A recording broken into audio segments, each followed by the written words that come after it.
evening, and welcome to the Brattleboro Selectboard meeting for Tuesday, November 30th, 2021. This is a special meeting, and Peter, has the meeting been properly warned? Yes, it has. Thank you. All right, the first order of business is to approve the minutes of November 16th. Does clerk want to make a motion? Sure. I move to approve the minutes of November 16th, 2021. Great. Any discussion? All select board members in favor of passing the select board meeting minutes? Why don't we give it a minute?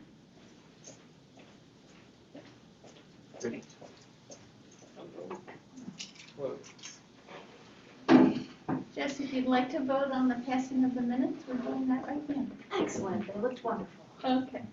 All those in favor, select board members, please raise your hand and say aye. Aye. Aye. Great, that passed 5-0. Thank you very much. And chair's remarks. Do I have any? No, I don't. Peter, do you? I have two this evening.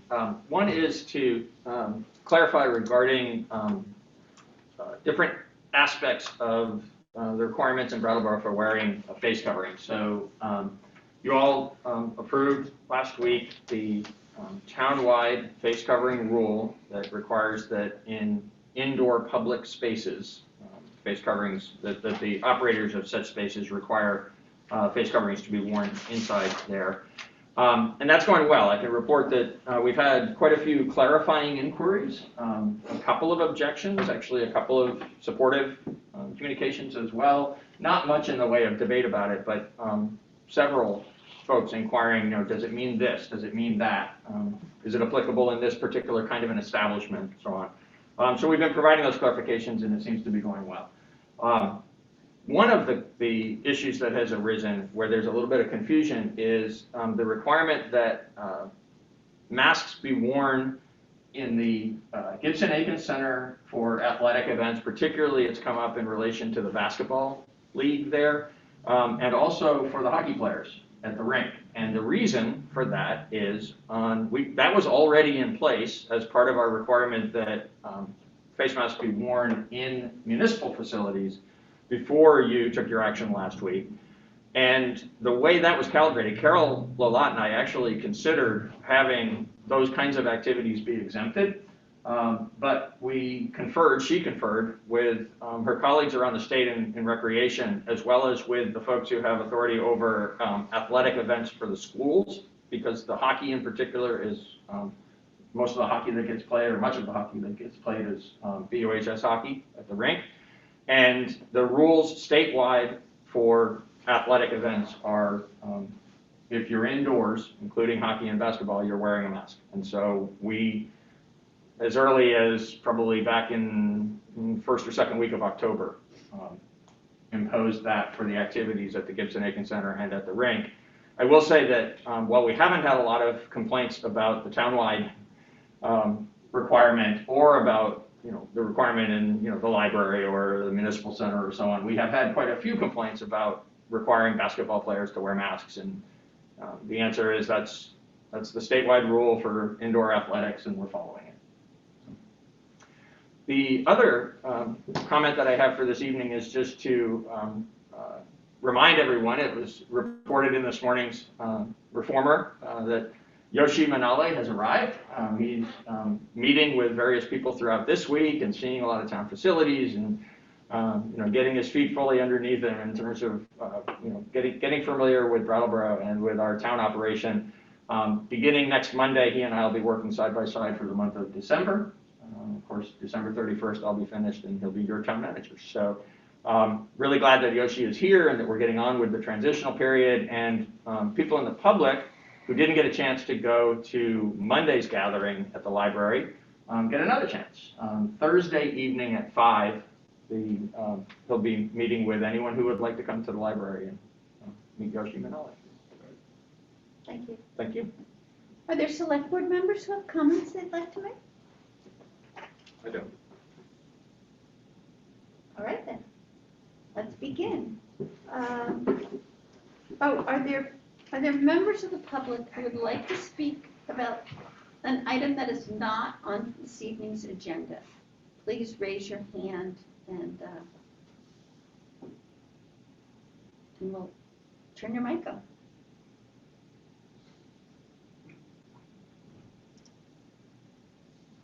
Seeing none. Patrick, you see any that I can't see? Nope. Okay, very good. Great. So, new business. The first item is Southeastern Vermont Transit, and we're reviewing the bus service and town funding.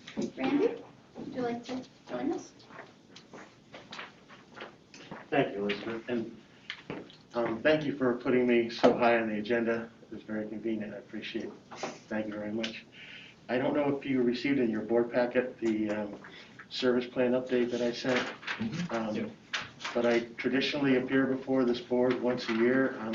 I missed last year, obviously, because of COVID, but tried to keep the town in touch relative to our service level and their investment in our service. And I don't feel like I need to walk through this with you if you've already seen it.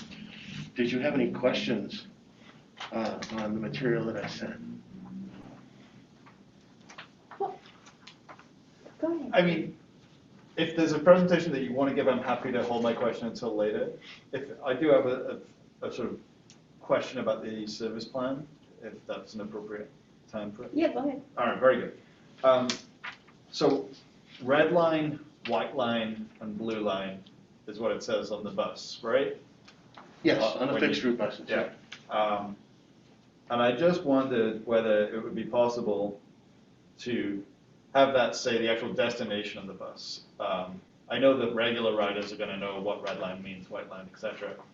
But for people that are curious about using the bus or see it going around town and aren't quite sure where it goes, having it say like, you know, the place where it's going to end up, West Brattleboro or Cotton Mill or Memorial Park, might flag to them that, oh, this is a bus I could take to go to the place that I'd like to go to. It was just an observation in mind.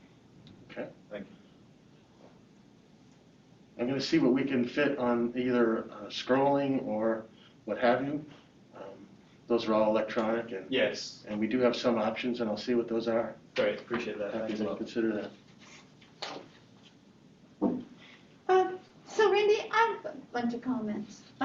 First, I wanted to thank you for coming here, and we appreciate this bus service, and especially for, you know, providing bus service during the pandemic, which I'm sure was very difficult. And you know, in my hometown, the name of the bus company was Public Service, because everybody understood that buses are public service. And I understand that the current and the mover have merged, and those were historically two different services. One directed more for the skiing population and one for the towns along the Connecticut River. And those are kind of two different missions that I'm sure that your operation is trying to merge successfully.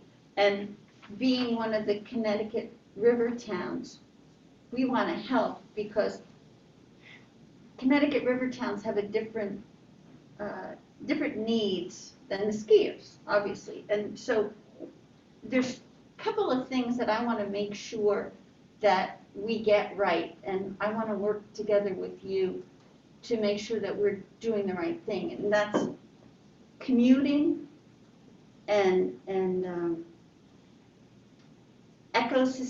sustainable travelers and potential refugee use. And those are things that I think there are easy fixes if we were to work together, you know, like Brattleboro town staff and your group. And also keep in mind that, you know, we have a assigned board member who's Wendy Harrison. And so I think that we can really put our heads together and make some improvements that I think we'll both think are great. First, I think there is new there's a new blue route and there's new signage, and I hear that's great. It doesn't give the destination on it, but I hear it's very nice. Because a lot of people have asked me, where do you get the bus from? You know, and I can't tell them. You know, I know there used to be one in front of Candle in the Night, but now Candle in the Night isn't there, and I don't think there's a bus stop there. Is there a bus stop there? There's a bus stop a little further down with some signage going in front of the Congregational Church. Great. Okay, so then I find in looking at your bus routes that you do an excellent job of getting people to work in the morning, and that there's a lot of service at like 6 a.m., 7 a.m., and so forth. But on the way home from work is a problem. And I know because I know people who have to run out of their offices to get a bus like before 5. And so I think one more run at the end of the day would capture and really give people in not only Brattleboro but the region an opportunity to have a really vibrant service for commuters, and it would be an economic development tool for the region, because not only could employees get to work, but employers could say to prospective employees, you can take the bus. So I just, it just could be tweaked to function a little bit better that way. And then, similarly, I think I've heard, or you know, the town has heard that some employers have a late shift, and they would like, in certain instances, to have a late run for these employees. And I think that you could work with town staff and maybe SEVEDs to identify who those employers are. They might even, these employers want to contribute to have a means for their employees to get home from their late shift. So I think that's an opportunity for us to capture riders together. And I know you could do this because I know you have late runs for the skiers. So it's, I would imagine that it's somewhat comparable. And also, you used to have service to SIT, but I think it's been suspended because of SIT's current makeup. But we should talk about and maybe plan for renewing that service if refugees are housed at their campus, because that would be great for them to get around. And there might be funding, you know, economic development funding for these improvements.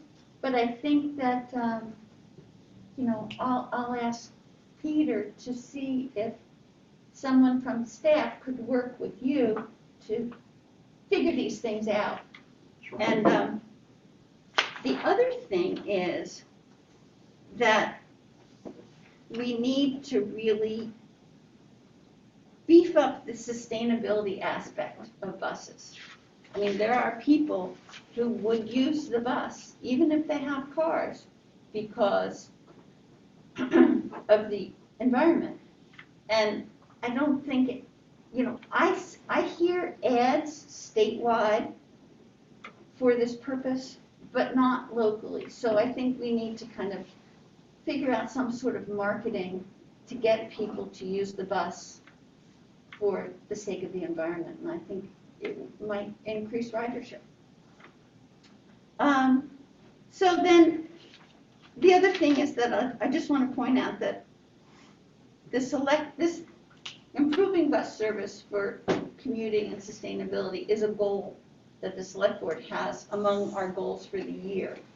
So that's a great thing. And you know, the other, I would just like to ask you to work on these things and then come back to us, because, you know, you're asking for a lot of money. I mean, I know that Brattleboro gives the bus operation $50,000 a year. Other towns' contribution is shockingly low. And it defies our responsibility to the town taxpayers to have that imbalance and hold our heads up high. I mean, I would implore you to ask the other towns to up their contribution, because the differential is pretty shocking. So, in the end of the day, I'm asking you to report back to us maybe in early January when we are finalizing our budget to tell us that there's progress on these things. And there's 4 things, and I'll be happy to repeat them.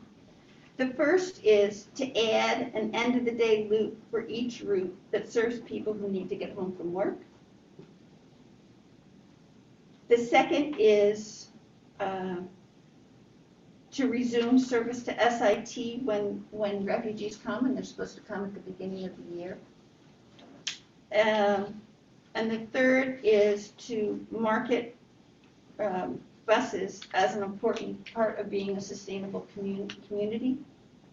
Oh, and there is a fourth, and that's adding a shift if for workers at particular industries in town. And then, if you're willing to work on these services with us, we might be able to assist with funding from public sources. And I thank you very much. Are there other people who have comments? Sure, I have a question. Yeah. Hi. So in your report, you said that dedicated funding for the routes has dropped 44,000 since fiscal year 17. Mhm. Besides losing the funding from SIT, which had that dedicated spur off, what other funding have you lost, and how has that impacted your ability to provide service? Right. We used to charge fares, and that stopped with COVID. So we've lost upwards of $51,000 on the last pre-COVID year of fare revenue. So that has been lost. The NHDOT transfer to VTrans has gone up a little bit, but the difference to answer your question is SIT and fares. Well, Randy, that's interesting, because it seems to be that your loss of fares is definitely attributable to COVID, so it might be interesting to see if that could be recouped by COVID funding. Right. I think, unless there's other questions, I'd like to address your 4 points, Oh, that'd be lovely. unless there's other. Yeah, I've got questions too, but why don't you, I think addressing them now while they're fresh in everybody's mind. Some of these things that you mentioned, I can speak now Great. versus waiting until January. All of these things are things that we share with you in terms of things that are high on our list. Mhm. When we studied Brattleboro in 2019, one more loop of all the services was very high on the list. Mhm. And we balanced that with 18 months of public input. And we found that Saturday service to Walmart, hourly service during the day, and the 3 lines running all day was the priority. And we only have so much funding. And our ability to generate any more funding this fiscal year is, from the state and federal sources, is non-negotiable. We've signed our grant agreements. We've applied for money. We've asked for more. We've received less than we asked for, but we've received more than we did pre-COVID. So the funds to operate numbers 1 and 4 just aren't there. And that won't change by January. Again, we share that as a goal, but there is no funding for those. The market sustainability is easy to do. I think I'd probably work with their sustainability department on a message and see what the state has there. So I think that's an easy one to do. The resume service to SIT, it's funny because we just met today. I'm a core member of the Working Communities Challenge program through BDCC. Have been for 2 years. I'm also a member in the Springfield region of their group. And we met today to talk about the first refugees coming and what we'll be doing for transportation. And they will be going to SIT temporarily for up to 6 months. There'll be roughly a family a week arriving come early December. And running the fixed route bus up there is not an option. That's the white line that goes up there. And there's no flex in the schedule built into the 0.7 mile run one way up that hill and back.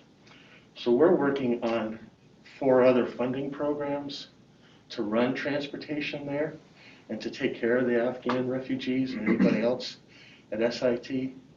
We're working on a VanGo program. We have elderly and disabled funding. Many of these refugees, if not all, will be Medicaid clients, and they will receive free non-emergency medical treatment transportation, doctors, pharmacies, healthcare. And then there's a program that the state has, a recovery and job access program, that's designed for only 2 to 4 weeks to get people trained and hired in their first week or 2 of work. And I'm working with the state to see how long we can extend that. So we're working on those, and then we'll be working with other sources to see if we can take care of SIT. But we won't be running the fixed route bus up there. We've asked them, we're working very closely with them. I have a transportation specialist up in Rockingham that'll be working with the volunteers, and we'll handle each family case by case. And we will take care of what they need through one way or another. Well, Randy, that's great. I mean, you're right in there in the trenches, and so I really appreciate that. I mean, what you have is probably a better solution tailored to the needs of the population, so that's wonderful. And I agree with you that the marketing and sustainability isn't an easy fix, but I think that we should really continue to talk about what that extra run at night would mean in terms of the effort and the cost and how to get that done. So maybe not by January, but we need to plan for that because, you know, you being so close to SEVEDS and the BDCC, I think you know that, you know, and understanding of the workforce, I think that that's the remaining missing element in our plan. Agreed. I think the first thing I can probably do is assign a cost to it. So we have a goal for a funding increase, and that would be for next fiscal year, and see what's out there. I know we've been told anyways for fiscal 23, there will be some of these federal funds we've all been hearing about, and we should be taken care of for that period, but that after that, we will go back to much more restricted funding, which may mean route contraction. And any loss in any of our income results in less hours of service.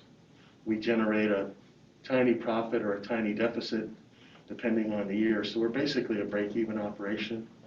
So any change of funding affects literally the hours of service that are put on the road.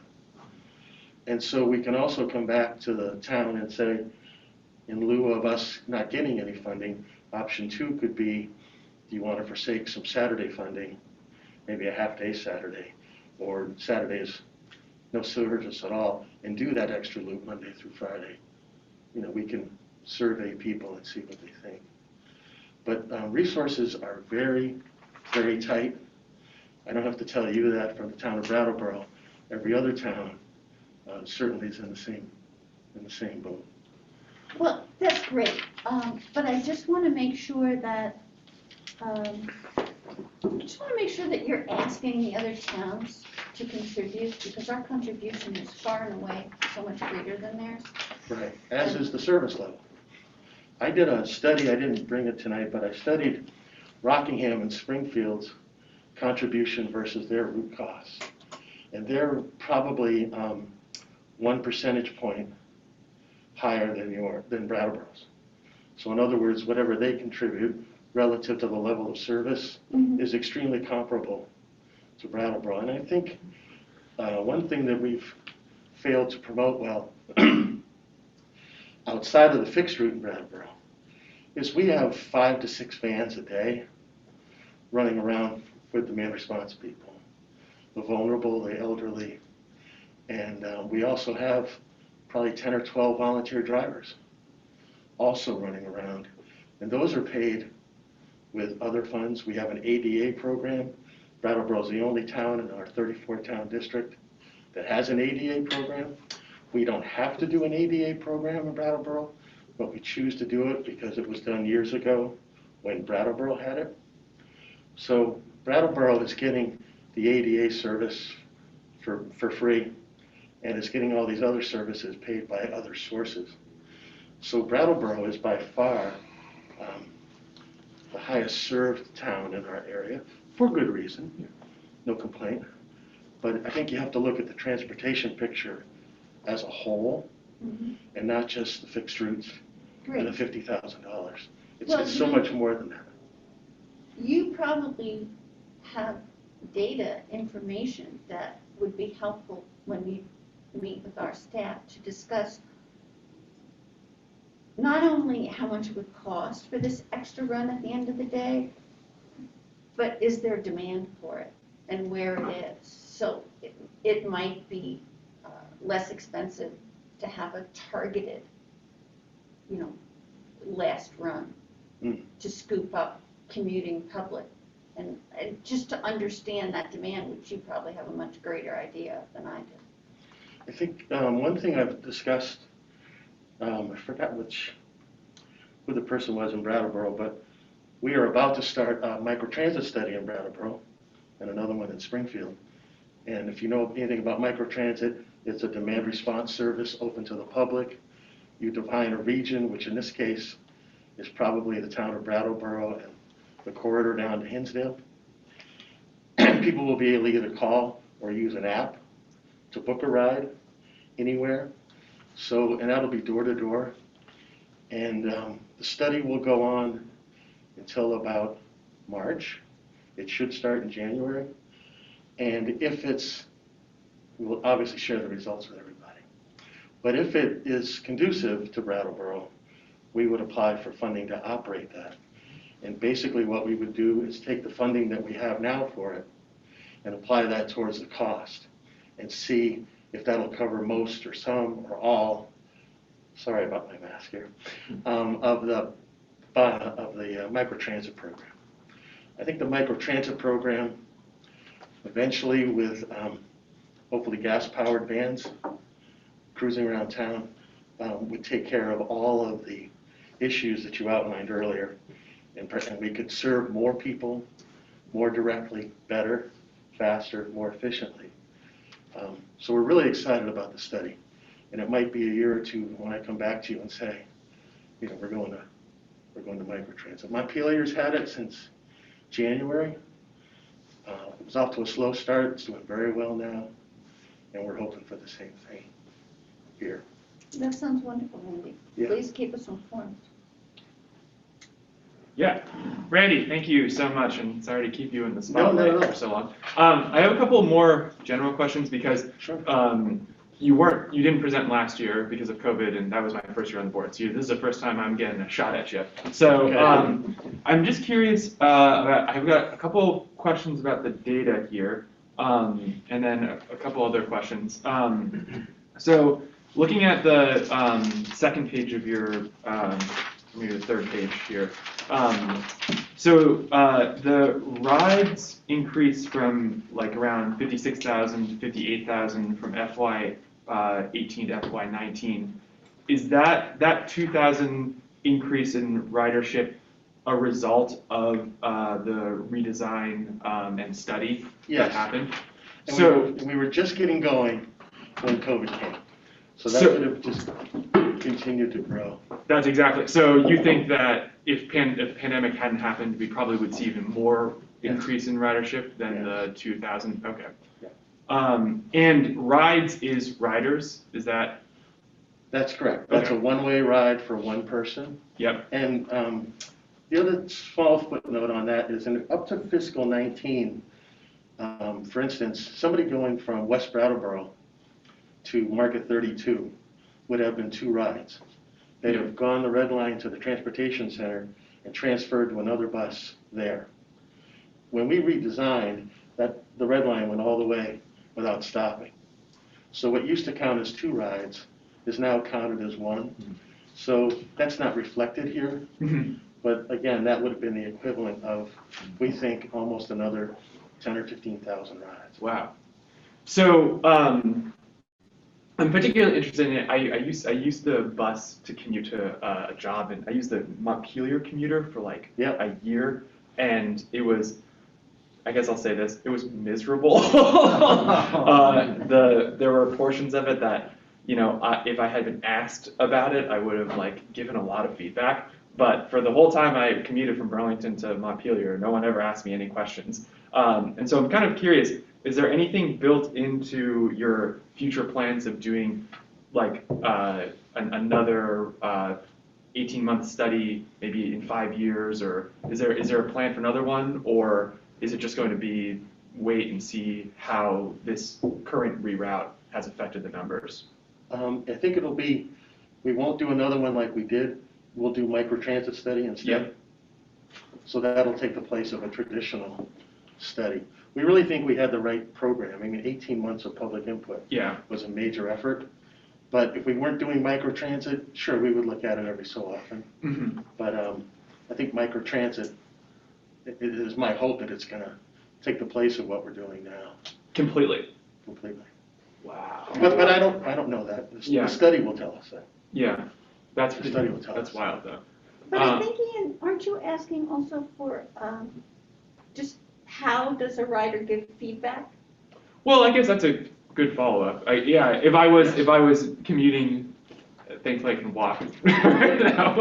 I don't have to use a bus or anything. But yeah, if I was, how would I provide feedback if I wasn't in one of the in your 18-month study? Right. You would just contact us, either Yeah. Facebook or phone calls, and we should probably do a better job on the bus with a written handout for them to do. So we can work on that. Okay, and then I've got one other question, and it's only because a constituent asked me this a little while ago, and I had no answer. So the megabus drops people off up on Canal Street, Yes. way up there, and this person asked me about getting megabus to go back to dropping people off at the transportation center, and because it's so ridiculous to have to be dropped way up at the top of town. And I'm realizing now maybe it would make a lot more sense, instead of trying to get them to do it, move down there, which might be pretty difficult, to have transportation provided when the megabus drops people off there to where they need to go. Is that something, it's probably pretty late in the evening when the megabus gets here, but is that something that you've thought about at all? Well, we meet the Greyhound bus up at the Shell station on Canal Street Yeah, in the morning for departure.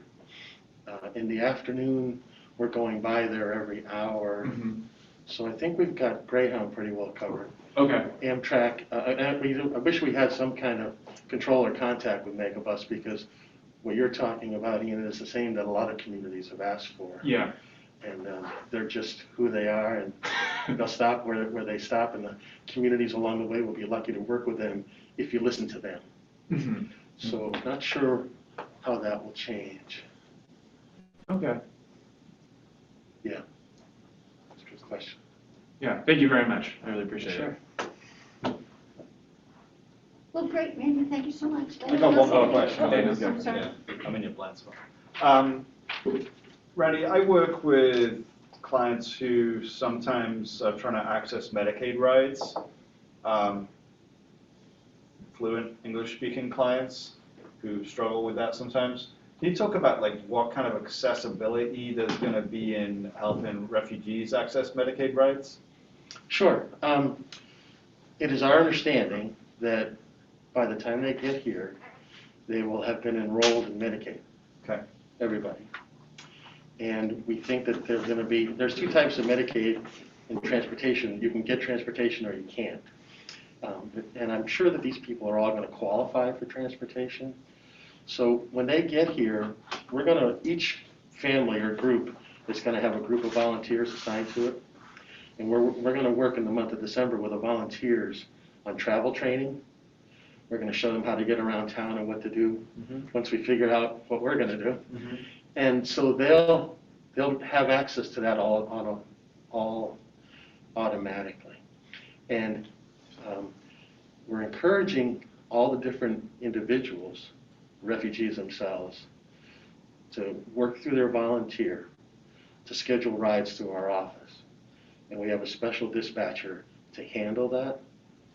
So I don't know if that answers your question. Yeah, I've experienced people who need a Medicaid ride sometimes struggle with the booking process.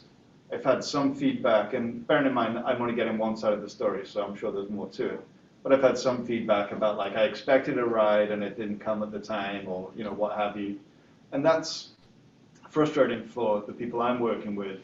But if there's a language barrier between you and a dispatcher, that's going to be even more challenging, I'd imagine. So I just want to make sure that folks are well taken care of and can get to appointments on time. And again, if you have any clients or people that you work with that have a difficulty, please call me. All right. Please. It's so easy to pinpoint and correct. We're not perfect, but we haven't had a lot of that type of thing. But I would love to know about it. Yeah. Because Medicaid is a very highly regulated program. Yep. And we're under pressure to deliver every ride. We have drivers every night of the week, 1, 2, 3 o'clock in the morning at Brattleboro Hospital, picking up discharges. So we're 24/7 for Medicaid, 7 days a week. Some people get treatments twice a day on Sunday. Some people are driven to Dartmouth. And it's a very labor-intensive, very high volume. Brattleboro, our region, Windham County, is one of the very highest opioid Medicaid ride providers in the entire state. You're talking about to treatment facilities or to Yes. a kind of medicated assisted treatment kind of? Yes, Yeah. in the entire state. And so, a lot of resources there, and we're doing upwards of 2,000 rides a week for Medicaid, which is a lot considering the population. Yep. And again, the discharges in the middle of the night are something that we have to deal with as well. Sure. Yeah, no, that's helpful to know. Thank you. And I would love to hear from any disaffected client at any time. Okay, I will point them in your direction if I I would love to come hear across from them. them. Yep. Great, Andy, thank you so much. Oh, Tim. Thanks. Just really quickly, I along the way here, I got a little confused about something. The sheet, since context is important and some folks aren't looking at the same things we're looking at, when we look at funding, we're looking at dedicated Brattleboro funding for the lines we've been talking about, the red line, the white line, the blue line, as well as the response routes and the No, just the red, white, blue lines. red, white, blue. Okay, Yep. sorry. So I just wanted to put it in context. I got confused with this when you said that other towns were shockingly low, their contribution. What other towns are you referring to? Oh, Dummerston, Putney, Jamaica, I have a list. They give like $250. Oh, okay. $250. And they're served by which line? They're not served by the red, white, or blue lines. Some That's why I'm towns, confused. So- Dummerston has no fixed route service at all. Putney has the 53 that goes through it 4 times a day. Right, but that's not reflected on this funding chart. No, this is just Brattleboro. Right. So I think we have 30 towns that give us money. Yeah. Anywhere from $125 for someplace like, I won't even say, but they go that low, Sure. up to Brattleboro's 50,000. Yeah. And the service level, in some cases, there's no service there or whatever, but we just ask everybody in our region to please contribute to the company to. Yeah. Every town does get demand response service, but fixed route service, not everybody has. I think I wanted to just make sure that was clear to everybody watching, that it might certainly be true that the other towns should give more, but they're not directly related to the 3 lines that we're Yeah, speaking I'm sure about. some of them are, but Yeah, I'm not Yeah. sure that. I mean, Hinsdale is certainly on the lines, right? Yes. So Yes, they are, but they are also contributing. They contribute, but not to the extent of Brattleboro. Yep, I just wanted to try to keep it to what our concerns are and our larger concerns. But anyway, I also want to point out to anybody watching, because you don't have these numbers in front of us, that the contribution that Brattleboro has been giving hasn't gone up since probably FY16 perhaps, or something. even before that, there was a time when Brattleboro gave us $50,000, and then we asked for a town contribution just for general, like we do every other town, and Brattleboro used to give us $3,000 additional. Yeah. And that was cut out, I think, fiscal 13 or 14. Okay. So we used to get 53,000. Okay. I just wanted to say that it seems like we're getting a good value for what we're We contributing. would like to think so. So, thank you. Thank you. I really mean it this time. That's okay. Thank you. My time is your time. Oh, thank you so much. Thank you very, and this is so important that I get to come and talk to you once a year. Thank you very much. You're always very supportive. You ask great questions, and this is time very well spent for us. So Great. thank you very much. Thanks, Randy. I'm Thanks. going to miss you, Peter. Oh. I'm sure we're going to do fine going See him on the forward. bus. But Peter's been a big fan, and we're going to miss Peter. We're all Thank- gonna miss Peter. Thank you, everybody. Thank you. Thanks, Thank you, Randy. All right. Well, before Peter leaves, let's discuss the FY23 budget. Well, you did. Got me for a few more meetings. Thank you. So tonight, we fondly refer to as potpourri night. We've been through a month's worth of budget-related meetings, looking at the larger departments, 1 or 2 at a time, the overview, looking at capital, the larger budget impacts. Tonight is, and we have still ahead of us on December 21st, 3 additional departments. Planning, the town clerk's office, and the assessor's office will be here that night. Tonight, what we're covering are actually 23 separate budget items, but nobody needs to gasp at that. There's a couple of larger questions to address. We'll be joined by Human Resources Director Sally Nix in a little bit to talk about the request for the HR assistant position. And Star Latronica will be with us a little bit later to present the library budget, which does have some changes, nothing very significant, but a wider variety of changes in a larger and more complex operation. Outside of that, what we're mostly going to be covering are, and a good example are the first 2, the town manager's office and the finance department. The only thing that's changing is salaries. There's just small budgets, nothing changing. But before I get into that and start moving through that detail, I do want to remind the public that if you want to follow along with us on the proposed budget that's on the town's website, you go to brattleboro.org, you go over to the right-hand side of the homepage and click under the news section. There's a FY23 budget proposed link that you can click on. And then when you get to the where that takes you, then you click on the operating budget, the proposed operating budget.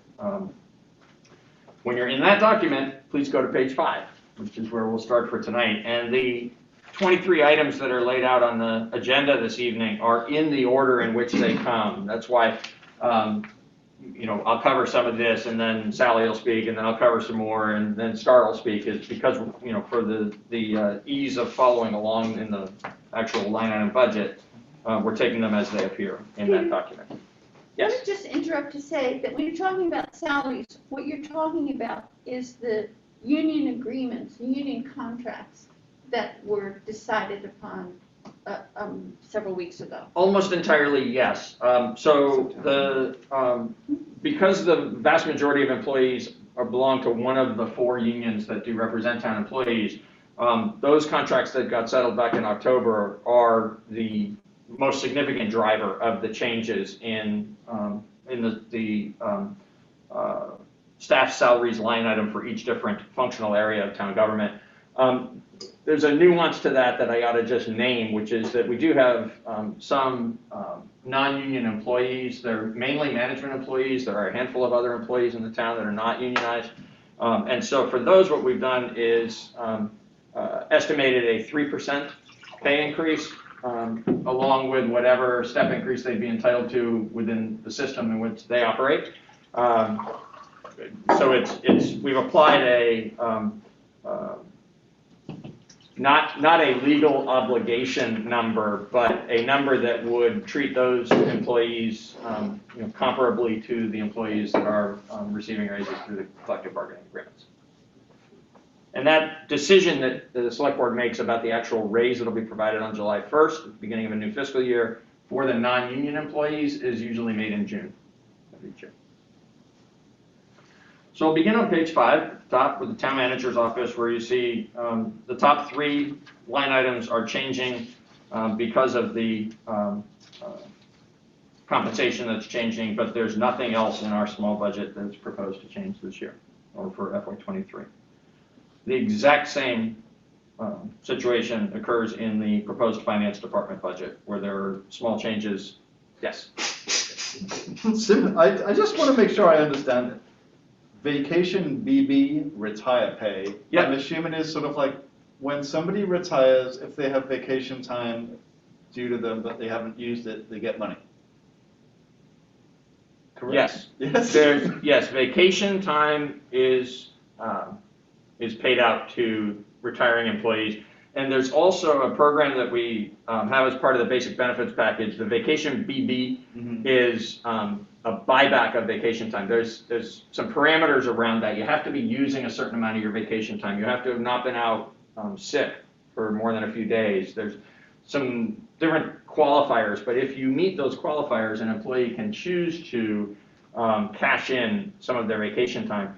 It's a good policy because it keeps our accruing bank of vacation time smaller, so that liability that the town has for when people do end their careers is more constrained. And in the meantime, it's a way for employees who choose to do that to increase their compensation. Okay.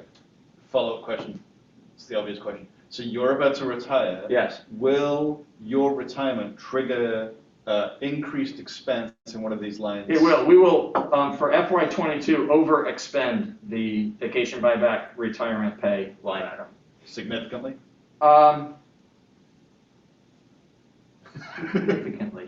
By several $1,000s. Okay. Yeah. All right. Very good. Yes. All right, thank you.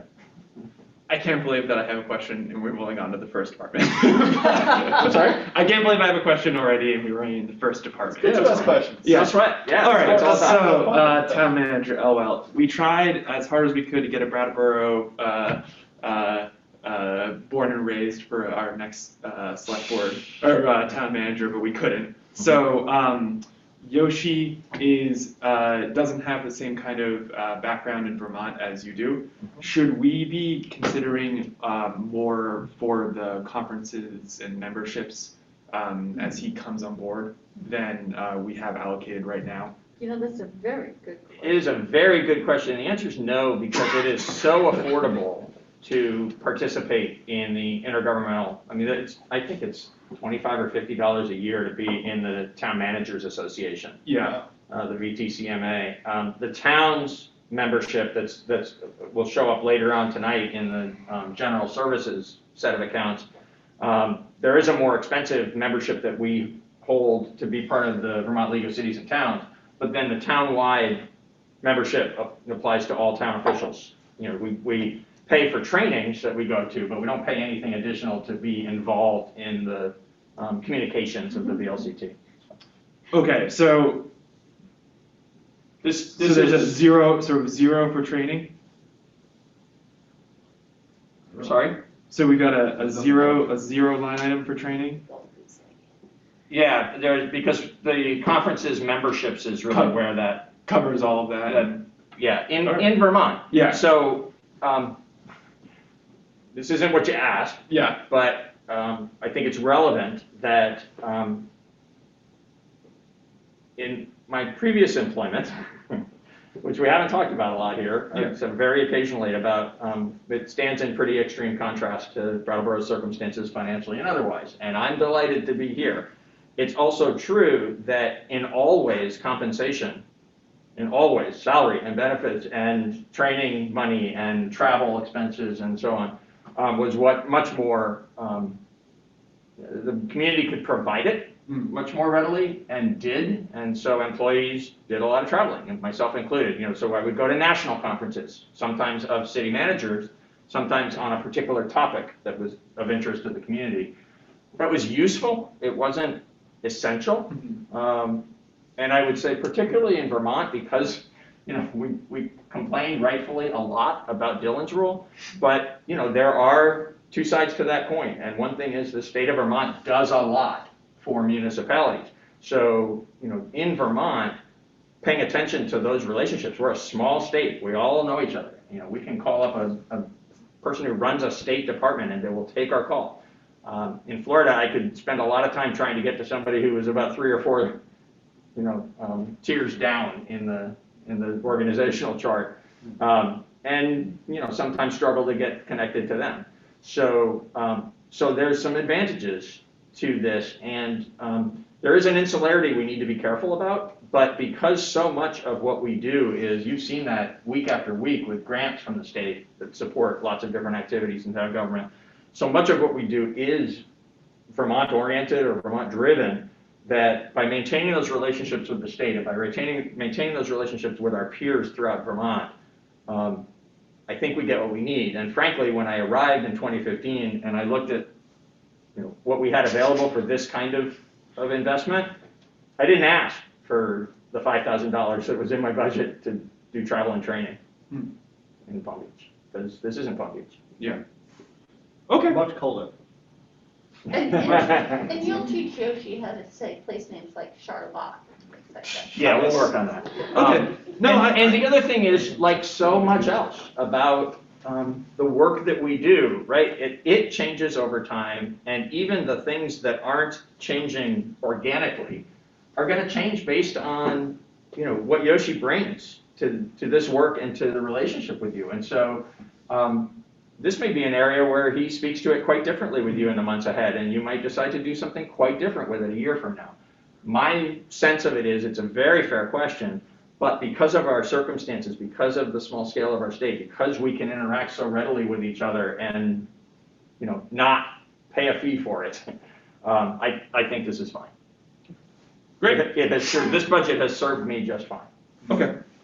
Thank you. Sure. Finance. Sure. Not much to say there. Relatively small expenses. There's a little more operating costs there than in the manager's office, but only a little bit more. And the only thing changing here are the salaries. So we don't have a finance director. Yep. Which is reflected in the actual expenditures of FY21's department head salary. Correct. I'm guessing. Yep. We are in the process of trying to get one. I guess maybe this is an opportune moment to give folks an update on where we are with that, if we are in place. So, sure, thanks for asking. Thanks. I apologize for the sarcasm. Yeah. It's a good, fair, right question. I am painfully disappointed in the answer. Our most recent close call, we've had several over the course of the past 2 years ago. Yeah. We were looking for a finance director because we knew John O'Connor was about to retire. In the early part of 2020, he retired. The first search was unsuccessful. The second search brought us a finance director. He was here for 4 months, and that didn't work out.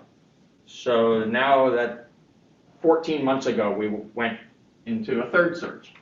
And it has been a long and unhappy journey.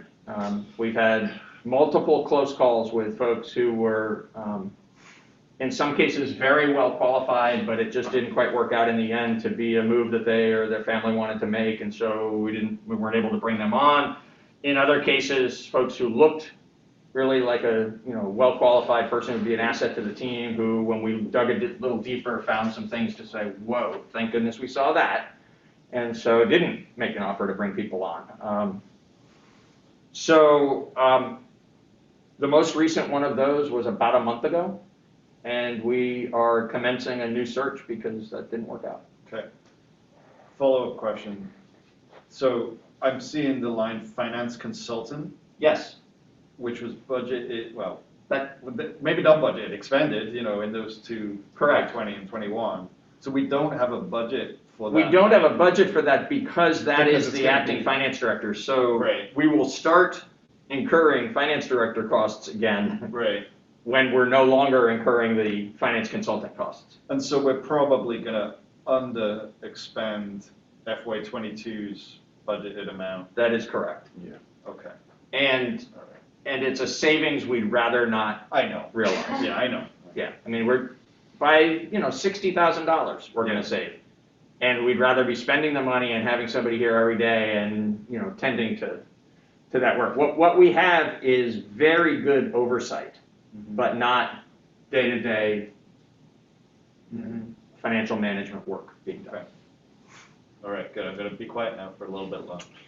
I take that bet. I don't know, 2 minutes, 3 minutes. Liz? Yeah. So actually, this is a question for Peter, about, it's more about hiring a finance director. Sure. Is that 83,000 that's budgeted for the salary, does that give you enough room to negotiate? Is that gonna be the only offer? No. Have So- we made enough room? Yeah. If we go with that number? We haven't yet lost somebody because we didn't pay enough money. That's good to know. We've lost people for all kinds of other reasons, their own personal choices or our, when we went vetting, finding out things that surprised and disappointed us. But we have yet to have somebody say, gee, I would come if you paid me 90. Thank you for hearing my question. Sure. That's good. We'll burn that bridge when we get to it, my father used to say.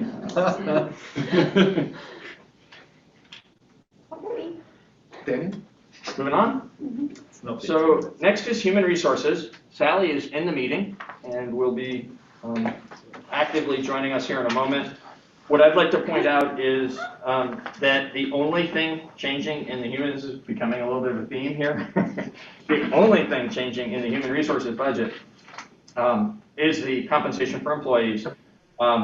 There is the proposed new expense under staff salaries of $43,368 to pay an HR assistant to work alongside Sally, perform the basic administrative functions of that office, freeing up Sally to do things that we have seen her add a lot of value on, but be limited in the time she's able to commit to. So in ways that she's going to describe in more detail here in a moment. We think it's really important that there be a second person in HR so that Sally won't be spending time doing basic administrative tasks, and the two of them can collaborate on the things where two people doing it are can make a greater impact. I will say that until, as you can see here in this history, actually it's not quite reflected in the history, but until 3 years ago, we didn't have an HR function in Brattleboro. Hadn't had one in a long time, and it was a gaping hole in our town management. We recognized the fact that we weren't even really adequately keeping up with compliance in HR, and we were doing none of the kinds of things that an organization with 140 people in it ought to be doing to be proactively, doing training and doing just setting up systems so that we're more consistent in our hiring practices, more consistent in our onboarding, more consistent in the way we investigate situations that have occurred to determine whether or not disciplinary action is required. That consistency has been achieved because of Sally's presence in our organization, but again, we've bumped into, pretty repeatedly limitations where we think, geez, if only she didn't need to be doing sort of the basic office function to keep HR operations flowing, then she as the HR director would be able to give more time to, some of those more challenging tasks. Sally. Hi, Sally.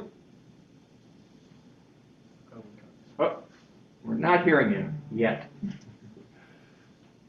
How about now? Perfect. Great. Hi, everybody. Hope everybody's doing well. Happy holidays. Nice treat. Thank you. Yeah, it's that time again. So, so thanks again. Thanks, Peter, for everything you said earlier. And yes, my big ask this year on my list would be for an HR assistant. And as Peter mentioned, joining the team has been not, I don't want to use the word challenge, but it's been wonderful learning where there were being able to have those portions within the organization. And even speaking to the finance department today, you know, Kim Ellison and I had spoken about how, you know, we meet on a weekly basis now, or I should say on a bi-weekly basis when we're going through the payroll, and we're keeping in touch with what special payments are happening in a payroll cycle or may not be happening, and how to, just generating new reports to make sure that we're staying on task with the payroll that's going out every week, and just even building that relationship with the finance department over the past year and a half has just shown, I believe, has added some value in helping to make adjustments in employee payroll. And working with Kim and Callista has just proved to be a benefit. I hope that the employees are also seeing that as well.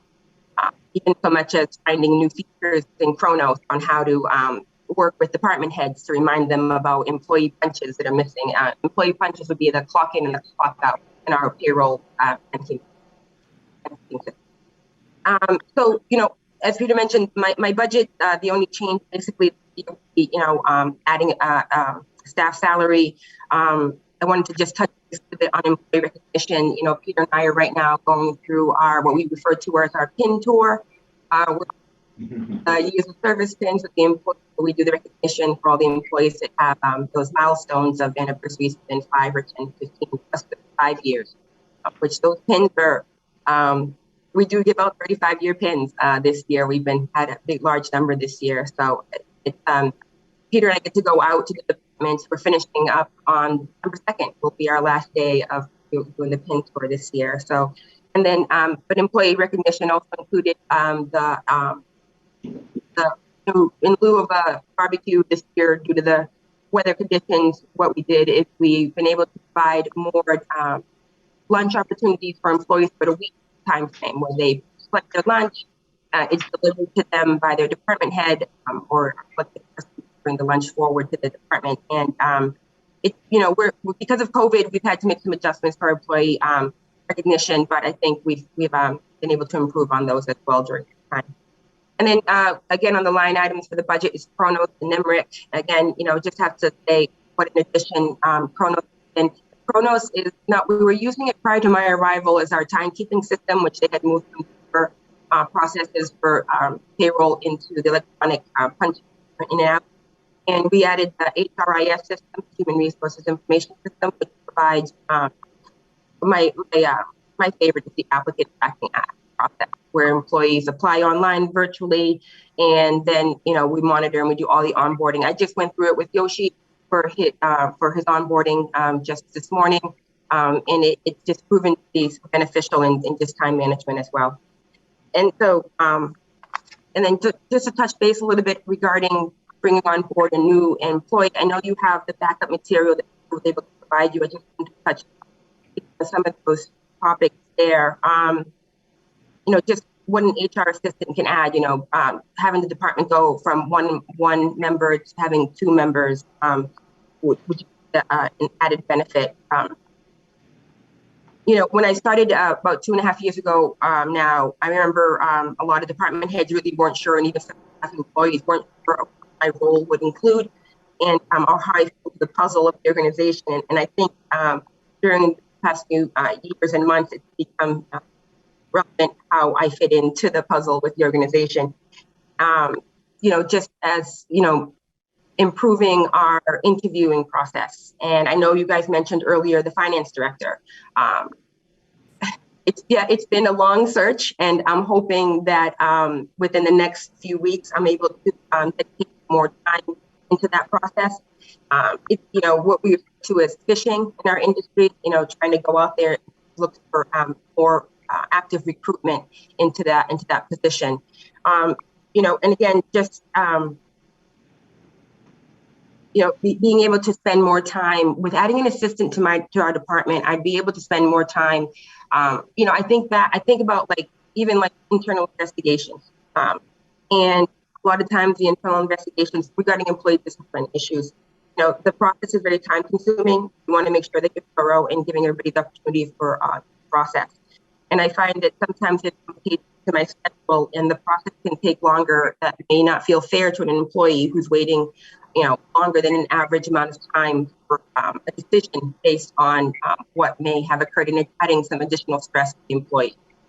So just thinking of that aspect of how, if there was someone to help me in the office with, the inquiries that come in on a daily basis, getting the phones and email schedules, would provide me an opportunity to spend more time with department heads and going through those processes to make sure that they're done in a timely manner with our employees. And I think it's something as simple as being able, I did an away message on my email the other day. You know how when you set up your out of office email, sometimes you refer to, if you need some assistance, please contact so-and-so. I think, to a time that I don't have someone that I can add to my email to say, well, I'm gone. So what will happen is, things still progress, but there may be a delay in waiting until I come back into even as something as an FMLA paperwork where an employee is waiting for that to be submitted to them, and then they can start that process. So, and then I also think about, when we think about applicant tracking, today I was scheduling an appointment. There's a position that we're doing interviews for, and we need to go through the process of prior, when the application closes, I need to inform everybody, yes, we're going to be contacting you for an interview,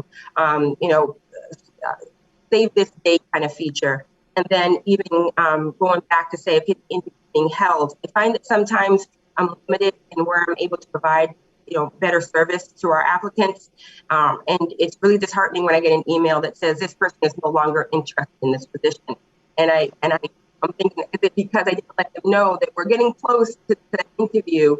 So I think, having an additional person in the HR department will help with that applicant communication to let them know that we're almost there, just a little, be taking a little longer, those kind of processes. And, just speaking about applicant tracking and where we are right now with our numbers, I'll generate more information for my year-end report. But, the town of Brattleboro has taken a part in what people are referring out there as that great resignation.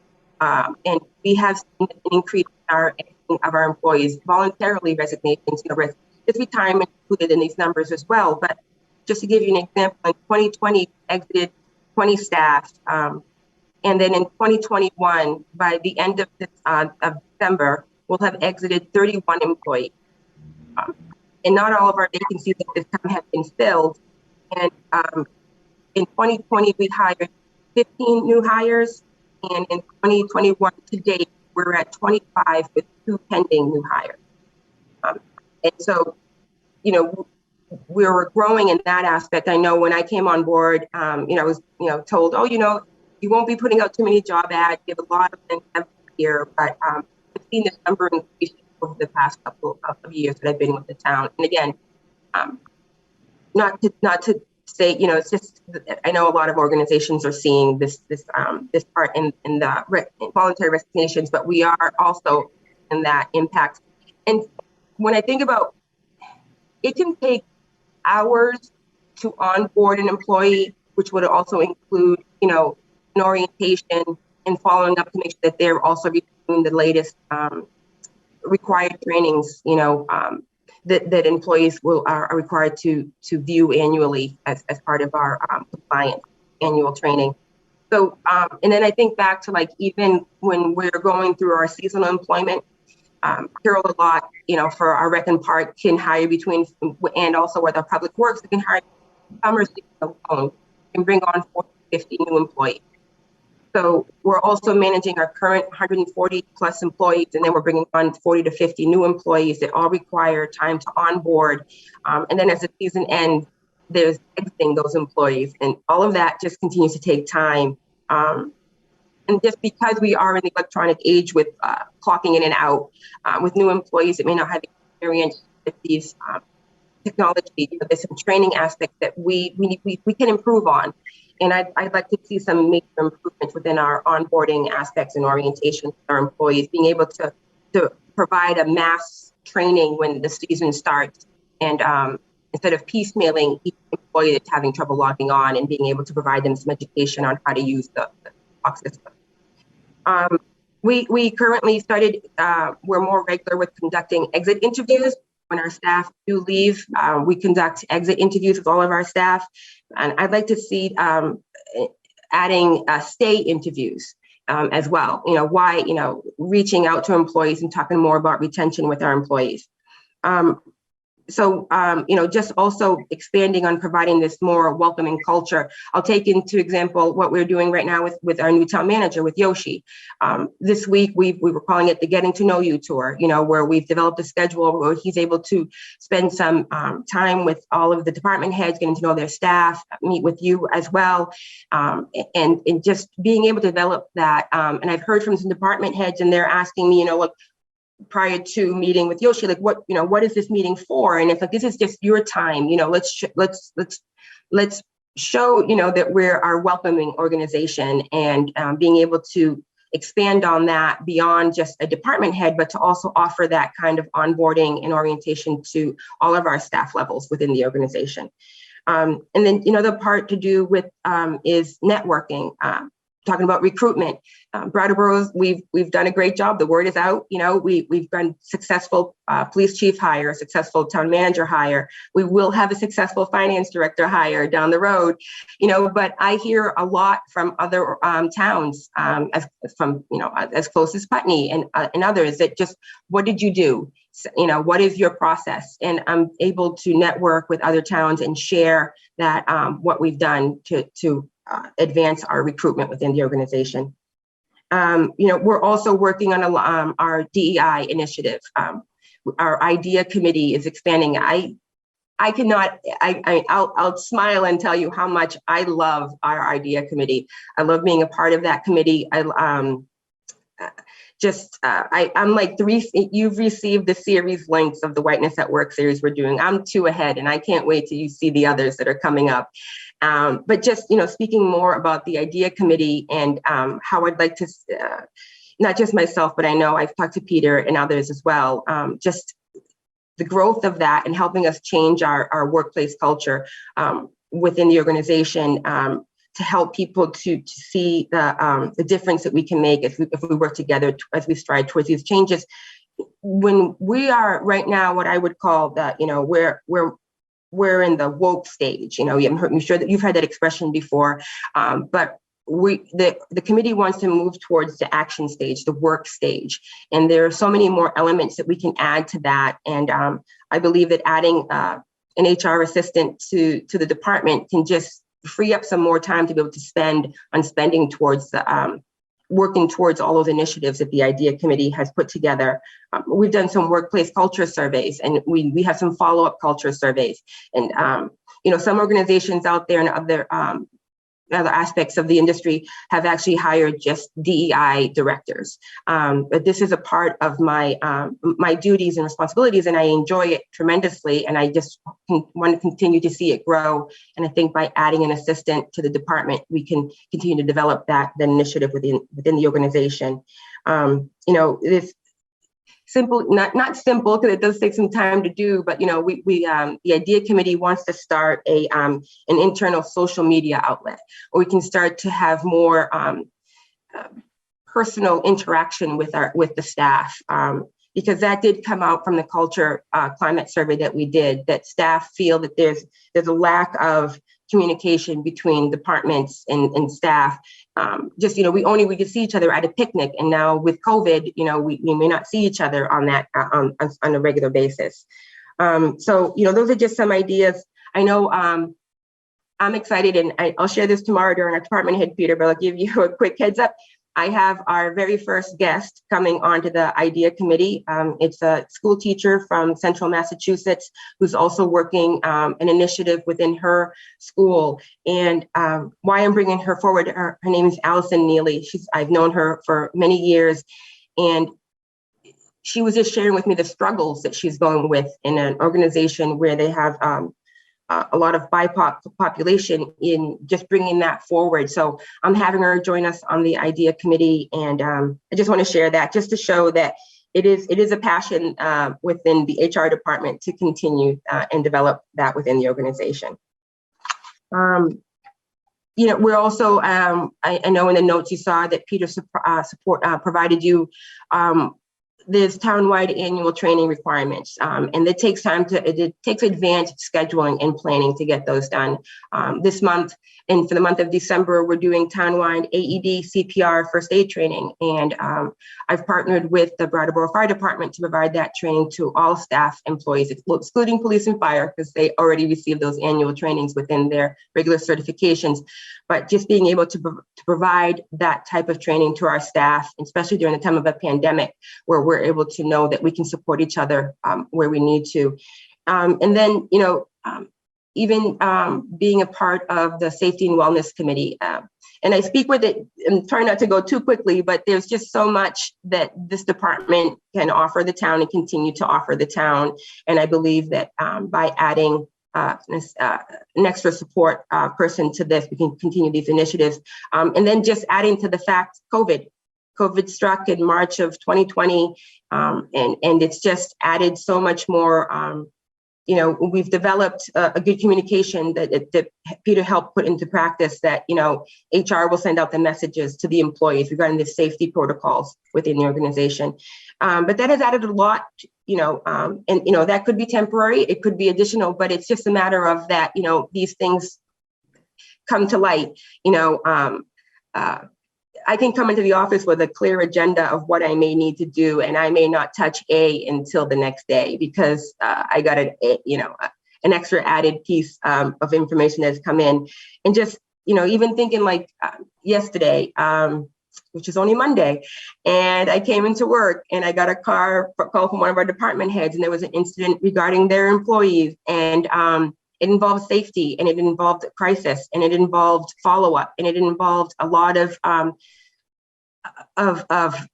care, to make sure that the employees know that we do care about our employees, and that we want to provide them the time and the effort to help them be successful where they are and feeling safe in their environment. So, and it's nothing that ever I want to say would throw me off kilter. You just keep going with it, but it just reminds me again, having an extra meaning, me as a department in HR, being able to be an extra support to the department head and the employees, and then just being able to also just add that benefit to the HR department, just to follow there. And then, just to go down the list a little further, when I was talking to Kim Ellison today, we met with Yoshi in the finance department, and she brought up how, with having an HR department, we've been able to, really go over a lot of the Federal Labor Standard Act and make sure that we're following FLSA within our payroll and creating checklists and but those are all time-consuming pieces. But meeting with them, I've also, since we don't have a finance director at this time, I've been a support director to the finance department. I approve their timesheets. I approve their paid time, their time off requests. But we also implemented department team meetings every week. I mentioned that earlier, but and Peter mentioned the vacation buyback. You guys mentioned it as part of the process that you're seeing in the budget lines. And we had an outdated practice when it came to vacation buybacks. We found that it was not being approved at a different level, whereas we changed the practice. We went through the collective bargaining agreements, and we all agreed during this last round of negotiations that HR would review any vacation buyback requests because of those requirements that, as Peter mentioned, where you can't have used so much sick time But the approval process used to go through the finance department, and because of the confidentiality of someone's FMLA or medical leave, they may not have been aware of that. And so at one time, someone's vacation buyback may have been denied. And by just going through the process and the policy and re-updating the form, it now comes through the Human Resources Department. And because I have access to their confidential information, and then I can go through the approval process, and it's proven to work effectively and fair for a lot of our employees. And then again, just like I mentioned earlier, just being able to add it's just, I know I've talked to Patrick about this and other employees, and just, you know, this department is continuing to develop and to grow every day.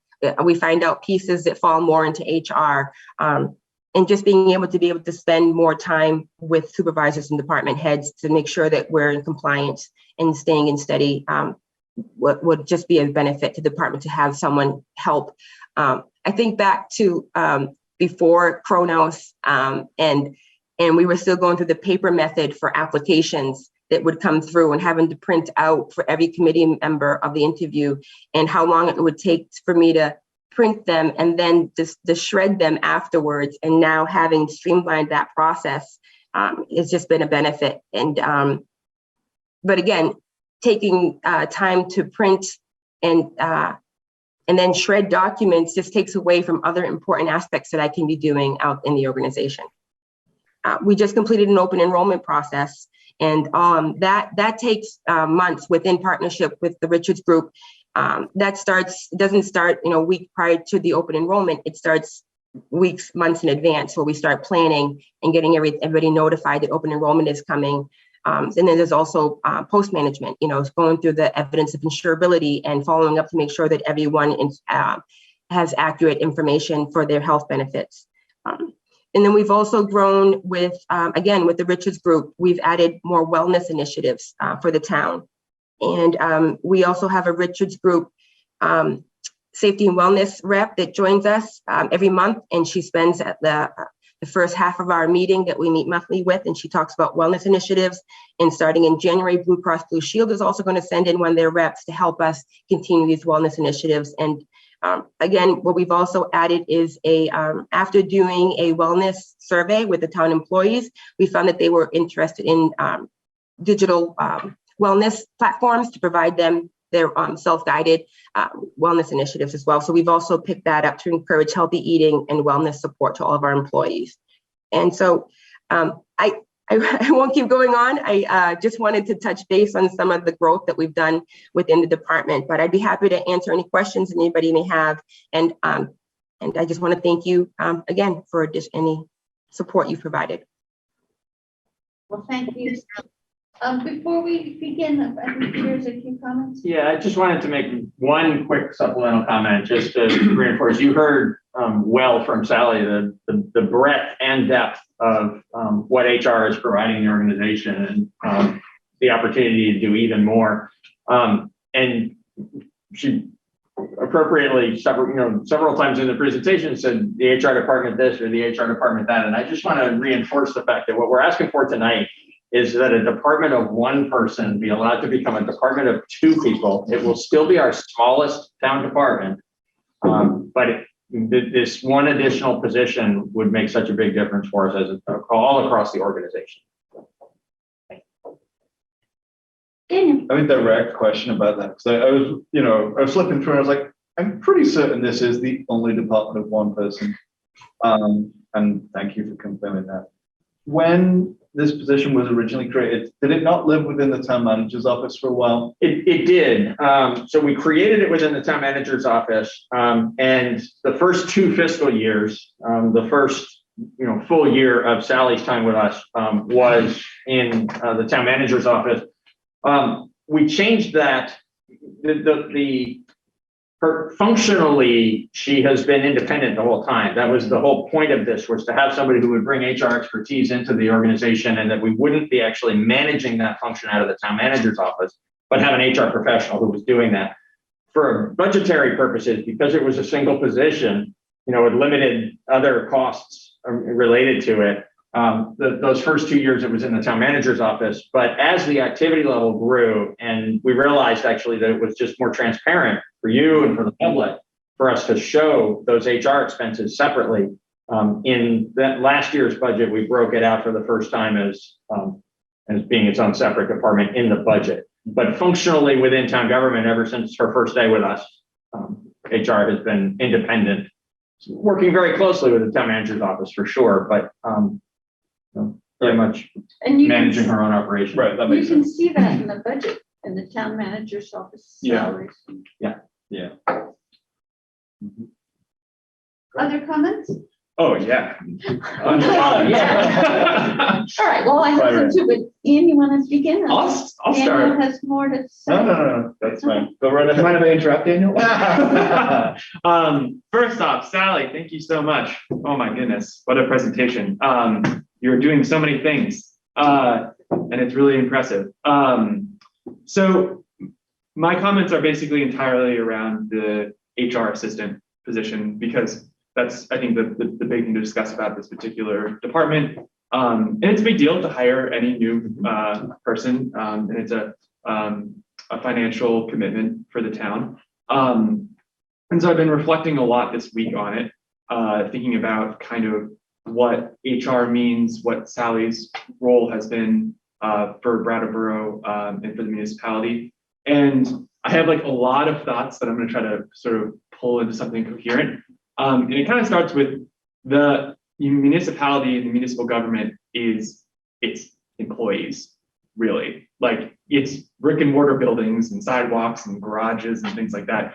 But it's really And a grader. a muffin grinder. There are lots of equipment and things like that.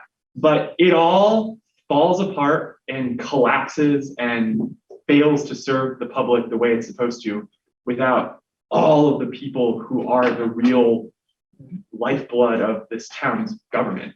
And so I really recognize HR as an essential component to just that working well.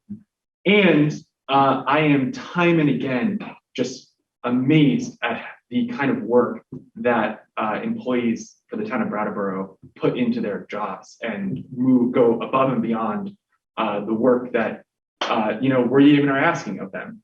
I can give a really perfect example during the being on the Board of Civil Authority, doing the redistricting.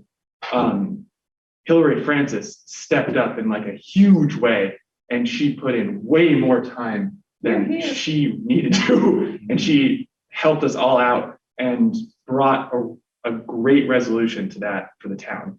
And that was entirely her, right? That's like one individual who like stepped up in a real way.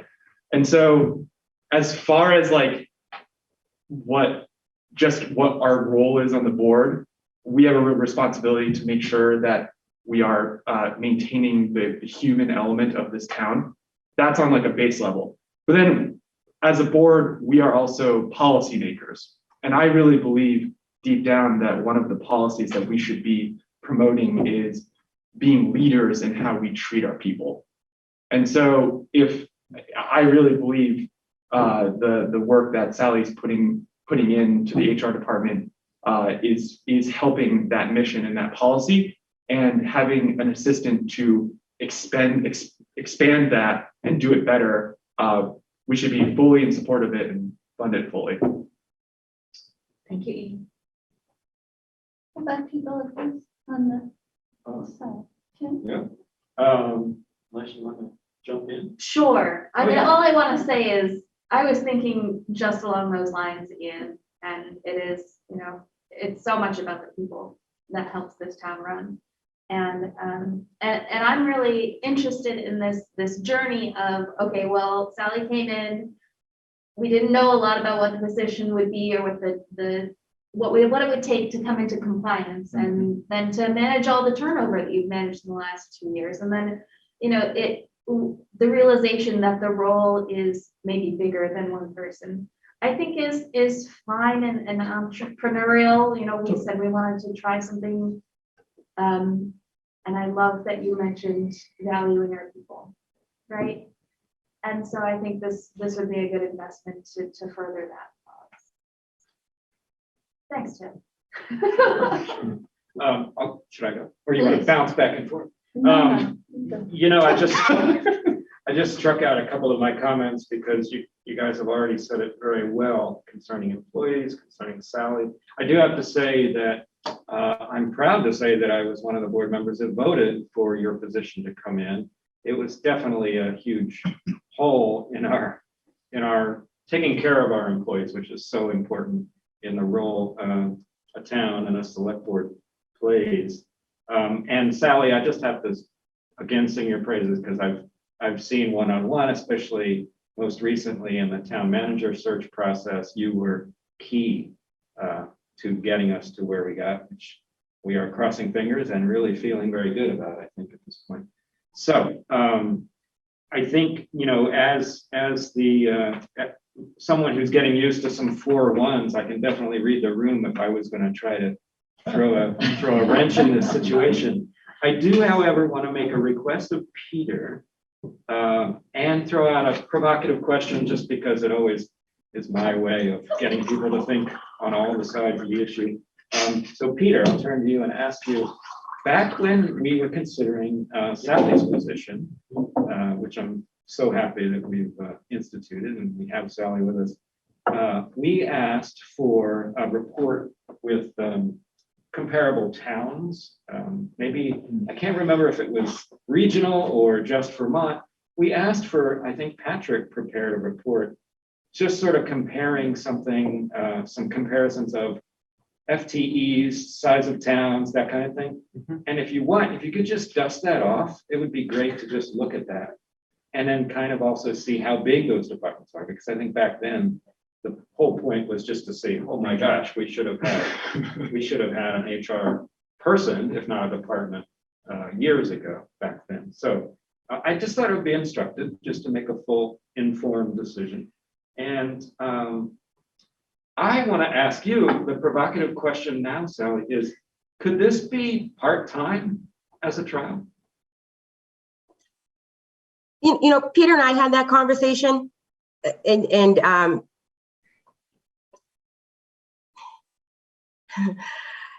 no.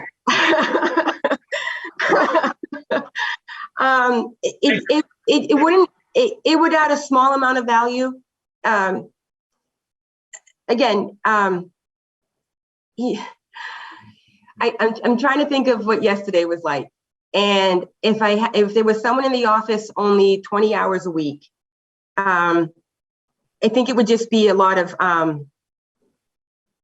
you'd be able to provide some administrative value, but to what extent? Like even before I left the office today, and I know a lot of our department heads do this, we don't stick to our clocks, you know, but I had to, you know, okay, I've got to, I'm trying to do this without sounding too I guess I answered it pretty straightforward. I don't see a part-time position adding as much value as a full-time position. I believe that having someone there full-time would be able to provide that 37.5 hours of support the office requires. I leave the office and there's no one there. And you know, not to just stick to FMLA, but I'm just even thinking like, you know, my email priorities and my text priorities, or however, if a department head or a staff employee is reaching out to me, they're my #1 priority, because I 100% agree with you. Our staff is very valuable. I've gotten to know a lot of the staff. I appreciate a lot of what they contribute, and I want to continue to get to know them even better. And I would want even the HR assistant to be able to have that same value by getting to know them better. If you know, in my world, there'd be no part-time. We'd be all there full-time. But that's my fictional world of my that I like to try to like sometimes when we interview people, I said I wish we'd hire them all, you know, but we can't. You know, we're looking for one person. I've had this conversation with Peter. We've talked about it, and maybe he can elaborate better than I am right now. But I would I feel that a full-time position would be a better added value to this department. I do too, and I'd like to underscore two specific reasons why. Sally, when we had this conversation, we had it for the same reason I think that Tim has raised it now, right? Which is just to kind of poke at it a little harder and to say, you know, is there a way to gain the same benefit but spend less money? Mm-hmm. And it was compelling to me that in our review of that together, you make not only the point of office coverage, right? That, you know, that basic thing that we've already talked about, you know, to be a department of one is unique and too limited. And so just having a second person and being able to cover the office adequately is a benefit. But beyond that is the ways in which you've described collaborating with this person and having this person be engaged with the employees beyond just being, you know, somebody who can be in the office when you're not in the office. And I found both of those points, particularly the second one, to be a compelling reason why we could save a little bit of money by having this be a part-time position, but we would sacrifice so much of the benefit that we're trying to achieve here that it didn't make sense to me. And that's why together we brought forward proposal to have this be a full-time position. Mm-hmm. Yeah. Were you finished, Jim? I just wanted to say thanks, Sally. I just feel like we have to really look at these very carefully. Adding employees is a forever move, really. It's very rare, I would imagine, that you roll back on a number of employees in a town that, if not growing rapidly, is certainly growing and our needs are growing. So it's more a matter of doing our due diligence as a board. And so that's why I asked that question and made that request of Peter. Thank you.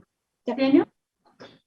Yeah, I guess I wanted to speak to employee retention, specifically retaining the Department of One. So I would imagine if Sally was able to have somebody to work collaboratively with in her domain, right? Because I'm sure that she already works in collaboration with department heads and whatnot. Absolutely. But, you know, this would be a HR specific person that would share some of the burden. I find usually in collaborating with people, things turn out better, right? Like two heads are better than one.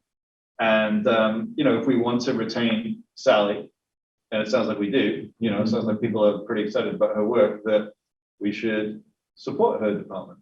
And so doing this would be a good thing. Well, Danielle, I have to agree with you. You know, Sally's overwhelming presentation of the duties that she does so happily is really, it's a tour de force. And I think the one thing that our town can be proud of is the care that we give to our employees and the essential fairness that we have for all of our employees.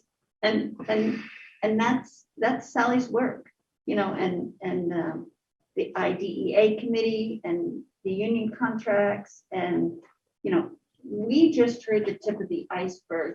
And I think that there's some, you know, there must be a lot of paperwork or computer work that, you know, needs to get inputted to make all this happen. And I think it's way too much to think that Sally can do that on her own, but also just, you know, leave her to work on all these great ideas that she just identified that she wants to go forward with to make the town better and to, you know, not only COVID, but just today's employment climate is so unusual, and Sally's on top of it. So I think we really just need to understand that what we just heard is the tip of the iceberg of all her responsibilities, and this full-time position is sorely needed. So I'm in favor of it. Thanks, Liz. It can be pretty lonely. Not many people understand the world of HR, you know. So it's very true. Adding someone to the department would just help in every aspect to help the employees through their daily work life. Thank you. Thank you. Anyone else? All You right. ready to move forward? Yeah. Great. Thank you, Sally. Thank you, Sally. Thank you, Sally. Thank you. The next section of the budget is the attorney section. You can see there that it's got the what has been an annual 2% increase in the fee for contracted services, and we're actually proposing a decrease this year in litigation expenses. When you look at the history, there's been very small litigation expenses occasionally over the years. There have been some years when it was zero. So just carrying a $5,000 line item, just in case, didn't really feel necessary to us, so we zeroed that out. The attorney department is not even one person either. You know, Actually, It's not. yeah, it's a law office. it's like Bob and team. Right, exactly. And we benefit from the fact that it's a contracted service and he's got a law office, a team of people. We also benefit significantly. I know we've covered this before here, you know, among the select board, but I'd like to say out loud, since we're going a little bit deeper into this one. I guess with all of them, that's fine too. That's what we're here for tonight. The benefit of having Bob on retainer is something I just can't stress. You can't over stress. It was actually new to me from what based on my prior experience of paying hourly for contracted legal services, and I had a prejudice when I first arrived to take a look at that and better understand like what are we getting for this, because if it's hourly, then you know that you've got that level of control. How much we use the attorney is how much we're going to be paying for the attorney. I can tell you that we use the attorney plenty. Bob is amazing, both in the basic work that he does in support, providing the legal advice, but also any time that there is litigation. We've pursued litigation a few times. We've been sued at other times, and all of that comes in the package. So there are times when, he's giving us, dozens and dozens and dozens of additional hours beyond the normal monthly workload, and there's never an additional charge. It's really a tremendous value to the town. Not to mention the quality of the service, but if he wasn't providing good quality service, we'd have somebody else for the town attorney. That's a different question. But the model by which we retain him is also really advantageous to the town. Yeah, it is. I just want to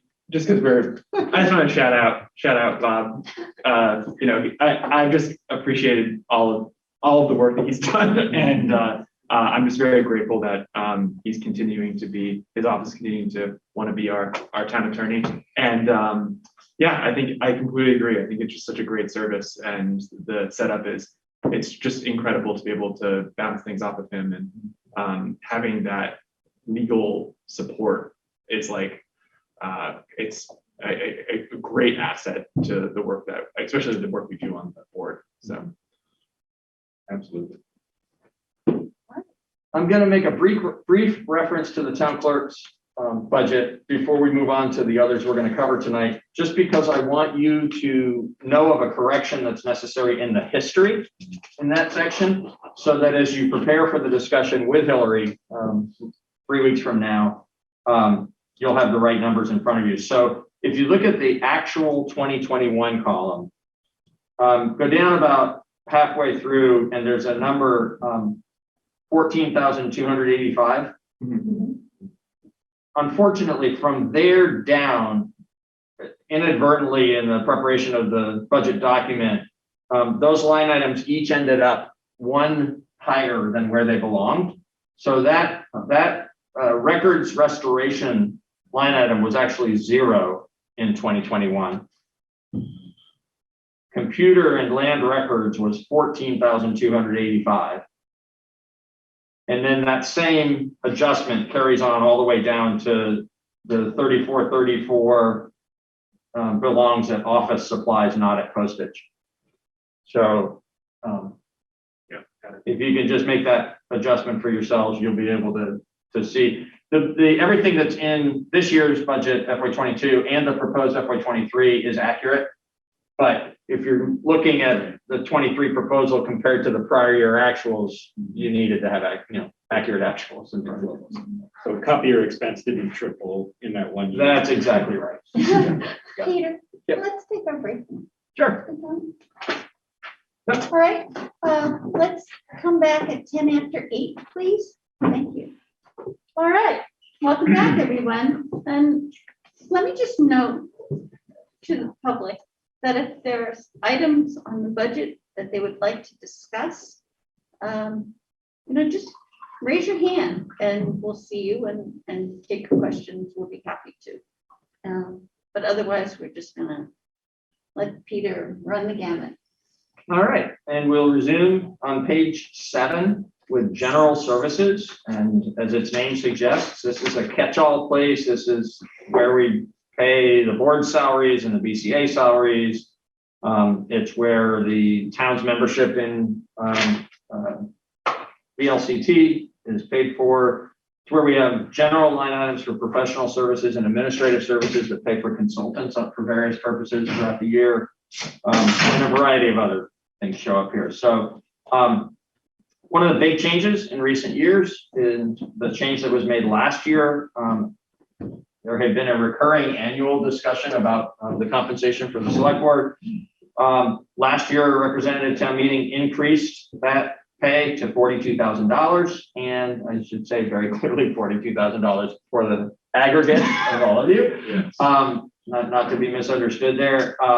So it's a $42,000 line item for your pay. They also, you'll recall, directed that we offer dependent care reimbursement. We have been doing that. We don't really have enough data to make more than just an educated guess at it.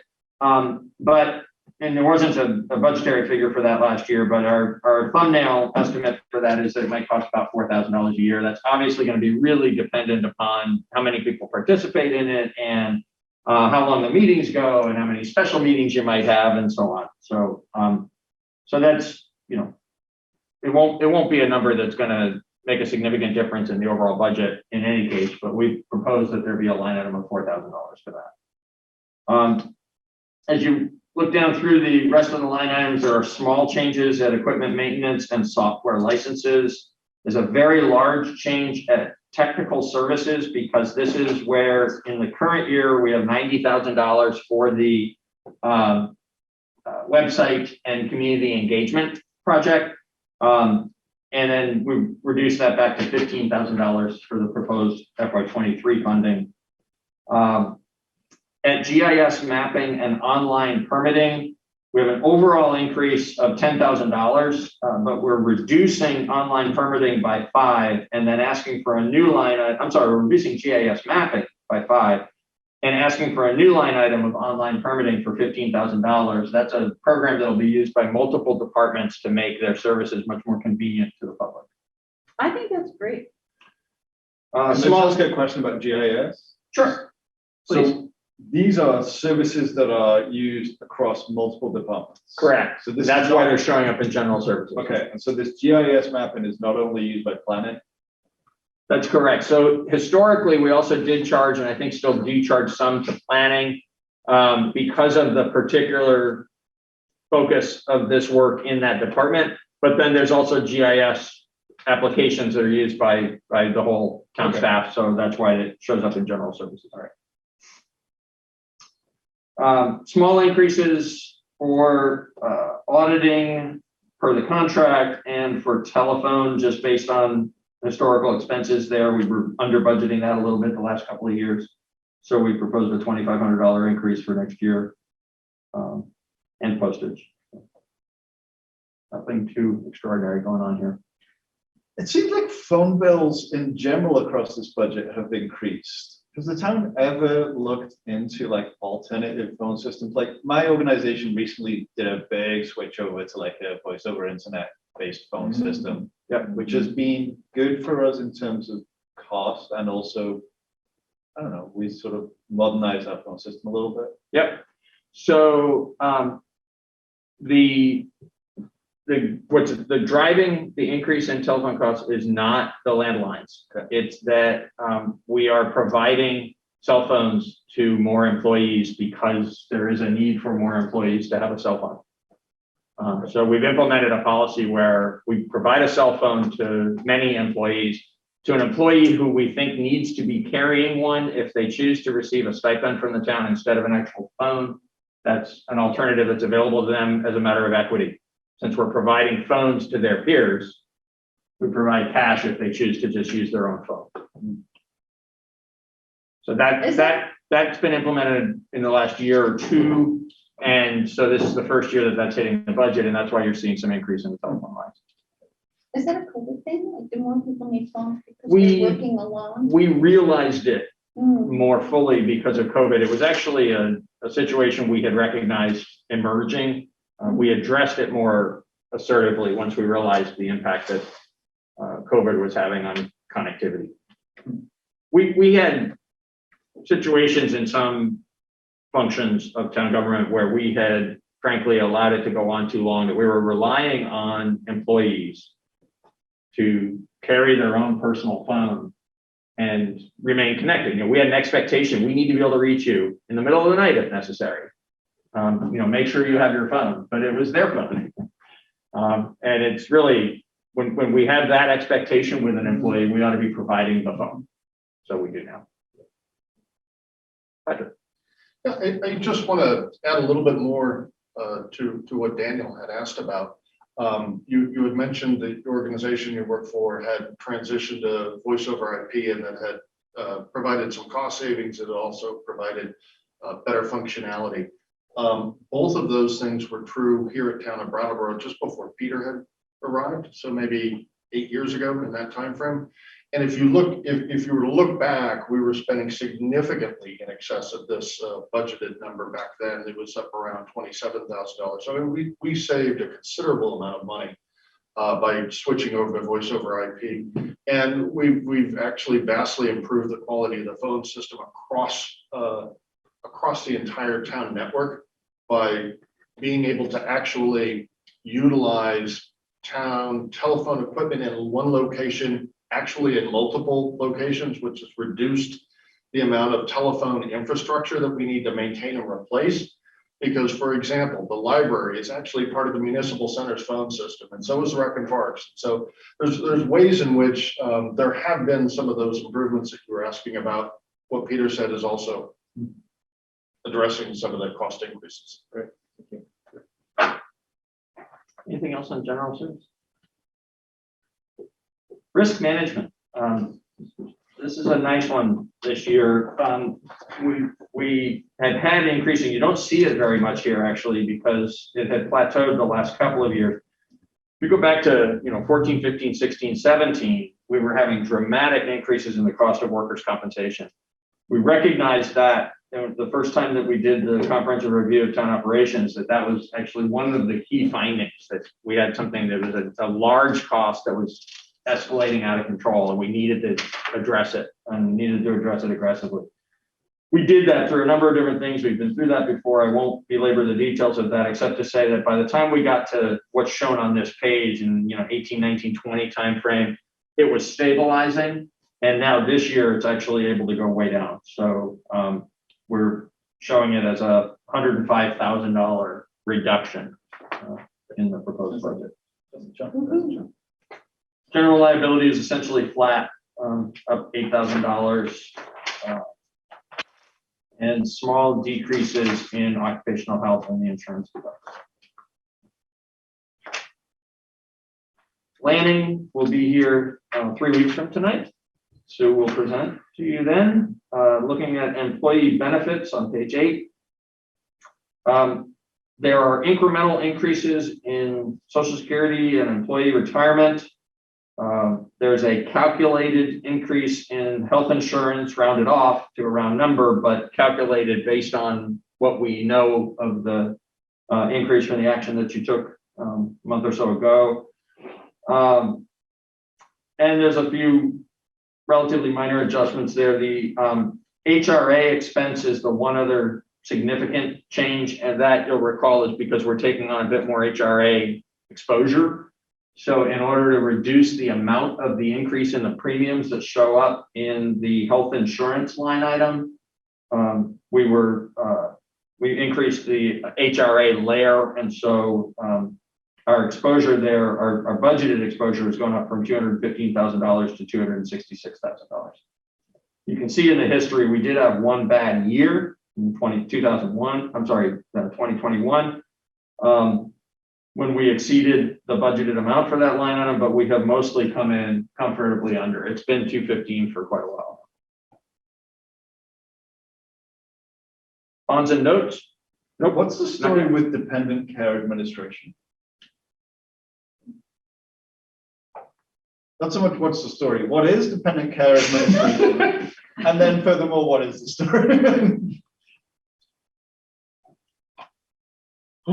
Patrick, Yes, sir? do you know the answer? I don't. Oh, I win a I prize. can glance the answer, but not give a very. Let's not guess. Why don't we, it's a $1,500 line item. Why don't we provide a good, clear answer to whether we need it any longer or not? Maybe it's like the $5,000 for litigation. We ought to just zero it out based on the history. It's far, yeah, it is kind of like that. It's also like the dependent care for the select board in that it's not based on a specific function. It's based on usage, and it gets very, very little usage.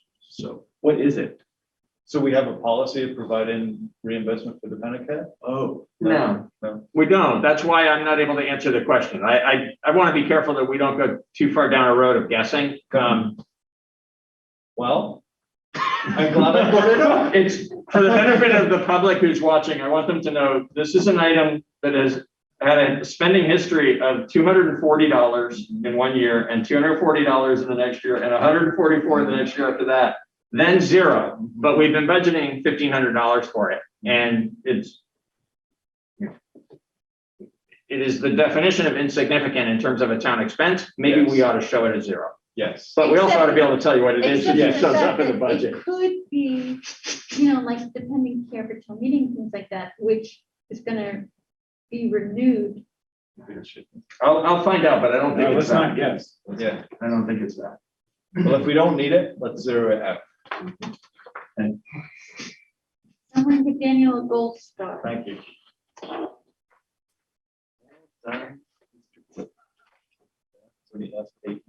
Okay. you eventually. Bonds and notes. We have a really normal incremental small decrease in bond interest. That's what happens over time when we don't issue new debt. The interest number goes down each year and we save a little bit of money. Same with note interest. The real significant change here this year is that we finished paying off $127,000 a year on the Honeywell system at the municipal center. And that goes to zero for FY 2023. So we save $127,000.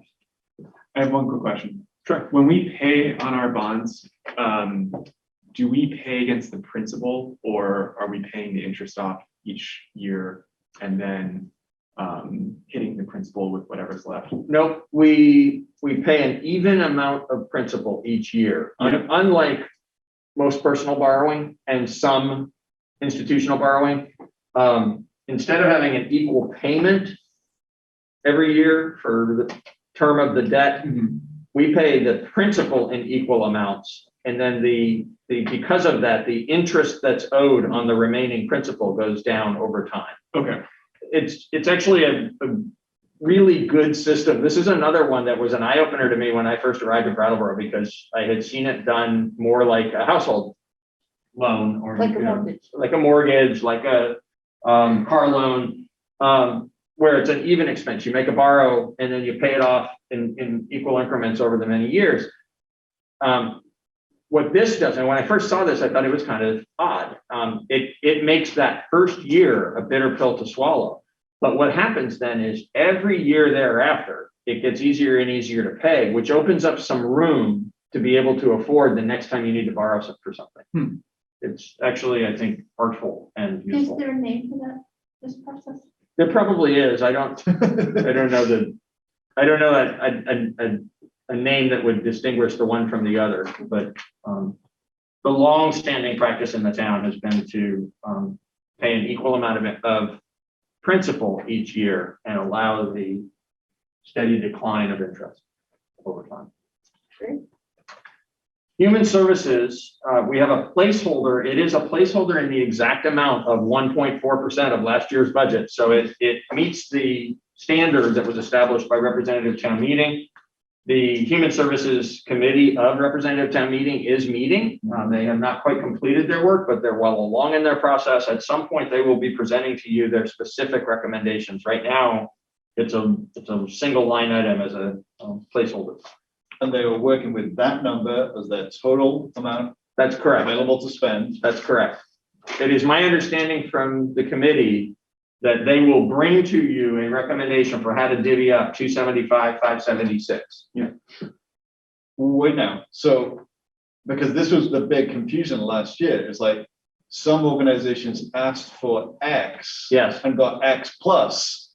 And so this is like if an organization, say, I don't know, Sevka, Yeah. asks for, an amount of money, and then the Human Services Committee decides to award more because they're just divvying up 275. Is that what they're going to do, or they're just going to do it to the max amount?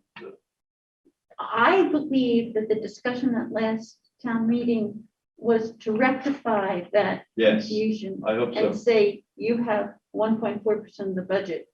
You allocate it appropriately Yes. based on the request that you get. So if they got requests for less than 275, 576 in total, they'd have to make a decision of whether or not to do what you just described and recommend awards that are higher than what was requested. I don't know whether that's the case or whether they receive, 300,000 or 400,000 worth of requests and they're going to limit themselves to this. I don't know which of those two things is true. Yeah. What I do know is they feel like they do finally have clear marching orders from their peers, Okay. and they will bring you a recommendation for how to spend 275, 576. Okay. And that's going to come before us in January, isn't it? It will, but really more informationally Right, at that right. point, since this is the number, since there's now a policy, for years, it's been a wrestling thing of like, should we be doing more? Maybe we should commit, 2% of the budget. Maybe we should take this 275 and make it 300 or whatever, right? There's been that kind of a conversation over and over again. And the whole point of addressing this as its own separate matter at town meeting was to get policy direction from town meeting of what they want us to bring back to them next time. So I believe when the committee reports to you this year, so long as they do what they have expressed their intent to do, and they just name the organizations and the amount for each organization, and the total actually is 275, 576, I think it's a ministerial process for you to just put that in this budget and take it forward to town meeting. Yes. I suppose I'm still like wondering whether we might, even with this, end up in a situation where organization asks for 10 grand, but there's more money for the committee to play with, so they give that organization 12 grand. I don't know. I committee members who are watching, I would like to hear about that when you come. I'm sure. Because I'm sure. That's the whole enchilada. But that's a much better situation than what they were in last year. Yes, it is a much better situation, but I would like some transparency around it. Sure. They will report to you. And then, it'll be up to the board to decide what you do next. Yeah. I think there is an opportunity for you not to. So not get into it too much? Yeah, well, there's been a philosophical question. Yeah. In the years when this has been an ongoing sort of focal point of differences among, Sure. the perspectives of people involved in this process, both at the select board level and at town meeting. In those years, there's been a question philosophically about the appropriateness of the select board imposing its own will on this number. What I've offered to boards up until now, and I would offer to you again, but with a huge asterisk on it this year, is you're the select board and it's your job to recommend a budget to town meeting. And then town meeting also hears from its advisory committee and makes a decision about this, right? So as the select board, you have every right and authority to send something other than 275, 576 to town meeting. But since you yourselves thought it was so important to get better clarity on this from town meeting that you made a separate item on last year's warning, and then we did receive that direction from representative town meeting, it feels to me like it would be a better course for the board to just pass this through, so long as the number that comes to you doesn't exceed this. Okay, very good. And have it be a settled matter that the committee has the authority to do what they did. I just want to hear enough information from them to feel like super comfortable going to town meeting, knowing that we know the whole story behind it. And Sure. There's no. I would almost say, I would take that and say, actually, that should go to town. Like, so the transparency you're Oh, looking for yes, should actually absolutely. be the town meeting. Like, so when it's at town meeting, we maybe could recommend that they bring to town meeting, like what you're asking for, like seeing what they Yes. requested and Yes. what they. And in the town report as well, and that information is usually presented in the town report. It's just that the presentation of that information has been a little lost in recent years, or a little overshadowed in recent years by the debate about the bigger number. Like what is the number? How much of our budget ought we to be putting towards this? Okay. Yeah. Auxiliary services, similar to general services. This is a bit of a hodgepodge, but it's the hodgepodge that for which we pay outside entities. So general services is where we have that sort of miscellaneous group of accounts related to internal expenses of the town. Auxiliary services is where we pay the electric company for the streetlights, and it's where we pay public sanitation is a new line item in recent years for the porta potties. The local bus service number is here. The ambulance payment to Rescue Inc. is here, and so on. The only changes proposed for this year are zeroing out civil defense, because actually, I don't know why that was in auxiliary services instead of general services anyway. That is an internal expense, but it also is a tiny expense at $2,500 in the budget. And since the closing of Vermont Yankee, it went down from being a small expense to being no expense whatsoever the last couple of years. So we've zeroed it out. The ambulance service has a small 2.2% increase from 279,000 to 285,000. And the business promotion number changes by $392. That's the calculated allocation to the I'm blanking on the term for it now, but the community marketing initiative. Yes. CMI. The community marketing initiative that is organized by the DBA and the Chamber of Commerce, for which 10% of the prior year's rooms and meals tax are allocated. The total rooms and meals receipts went down slightly, and so the allocation to this business promotion line item goes down slightly. And the arts promotion line is the town arts fund? And that's exactly right. Arts promotion is its own standalone item. It's not tied to anything else. The request was originally for $15,000. They've not requested an increase in that line item, so it is still proposed for $15,000. Could it be renamed as town arts fund? Because Sure. town arts fund is less about promotion and Sure. more about like. Yeah, the history there, I think that's a point well made. The history there is those two things came into the budget at the same time. And frankly, business promotion ought to not say that either. It ought to say community marketing initiative. Right. And then they both have the label on it that'll make it easier to recognize. Now, the museum, Mhm. that funding will end, won't It will, but it? Not until. forgive me a town second meeting. while I make a note here. Even after town meeting, so you'll recall that the purchase and sale agreement that you approved has a delay to closing because the museum doesn't want to be the landlord to Amtrak. So, so the closing will occur after the new train station has been constructed. So it'll be at least this one more fiscal year and probably another one past that this $7,000 will be in the budget, and then it will come home. Ooh. During that time, if something happens to the building, who's on the hook for it? We are. Jim, Okay. No, I was saying we. Duly noted. Yeah. Right? I mean, Yep. Yep, we're the owners until we're not. All right, very good.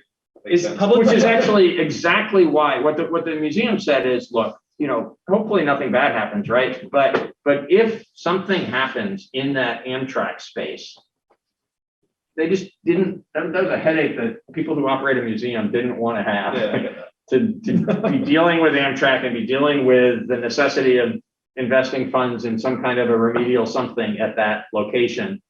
So that seemed reasonable to us, and that's why the deal was structured so that they would become the owners of the building after Amtrak leaves the building.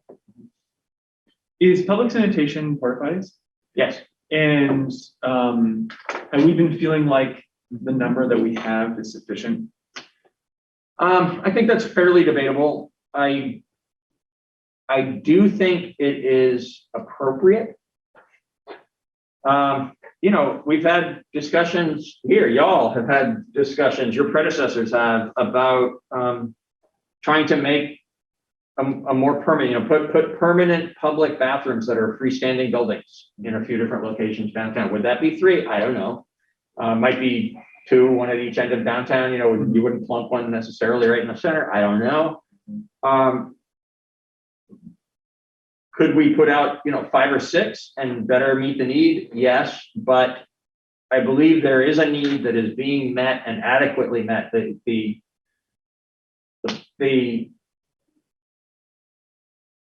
What caused us to put the porta potties out in the first instance was human waste showing up in public spaces in downtown Brattleboro. Yeah. And it isn't anymore, at least not very much. Occasionally that happens, and we can usually pinpoint it to a particular person who's having some struggles, rather than because somebody couldn't find a place to go. At the time we put the porta potties out, it was because people didn't have a place to go. Yeah.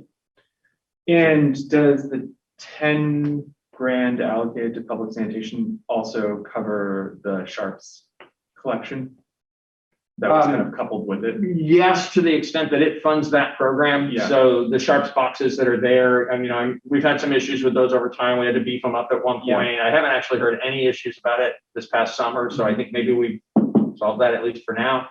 But yes, that's all inclusive for the 3 porta potties. Okay.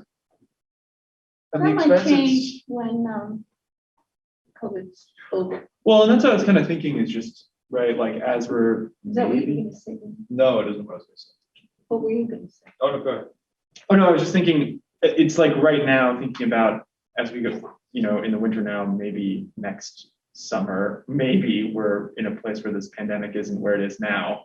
And so I just thought it would be a moment to sort of discuss the numbers and, yeah, I mean, if we feel like 3 is good, you know. And so the $10,000, you know, my recollection was that we sort of purchased these porta potties. We received them. We're the owners because the folks who owned them at the time didn't want to have their usual ownership responsibility for them. It was a pretty unusual use for them to get involved with. They were happy to do it and come out and do the servicing of them, but they wanted us to own them. And we were in a hurry. I recall. And had nothing budgeted for it. And the deal that they made for us is, we'll give you 3, but they're going to be yours, not ours. If somebody does, you know, massive vandalism on them, it's your problem, it's not ours. And so the money that is in the budget is really for servicing those porta potties. Yes. Yeah. Yes, exactly right. And then one further And point supplies. on public toilets and supplies, yes. So when we were originally considering public bathrooms, the planning department, Andrew, long lost Andrew, thank you for your work, Andrew, did some really good research on bathroom options. I think Patrick, maybe you were involved as well? I don't know. Anyway, I would like it to be like not completely forgotten about. Right. I think that, you know, having permanent public bathrooms available in our downtown is a good goal. And when we can get to it, I would like us to get to it. And with a new town manager starting, you know, when I meet with him on Friday, I might remind him, hey, this is a thing that we were thinking about doing a while back. And sure, I'd like to get to it someday. Okay. So, do And talk to DBA. Yeah. I'm sorry if this is another like bad question to ask, but work today. There are no bad questions. Well, Go ahead. you know, I don't want to blindside Kind of you. I works. didn't- Yeah, I that's didn't fine. ask you. Go ahead. Work today, what's the status? So work today happened again this year. The $65,000 was our seed money to get it going. It got going, and it got going mainly with employees being placed or participants in the program being placed with the town. The second time out, second season of it, this past summer, they didn't ask for a town lump sum contribution. They asked for employers who took on individuals to pay some of the cost of those individuals participating in the program. We did identify a few uses, a few activities that we could use work-today participants for. It ended up that the participants in the program got placed with other employers. We didn't have anybody placed with us this year. Our offer was more limited than it had been. In year one, we really felt a responsibility to, make sure that there was enough opportunity to work for anybody who was showing up. They had a capacity limit the first year of 10, and there were days during the first year of it when we were employing all 10, and there were days when we were employing, 8 out of 10 and that sort of thing. This past summer, we didn't offer as much opportunity, but we did offer some. The people ended up working for other employers, and so the town ended up paying that. Okay.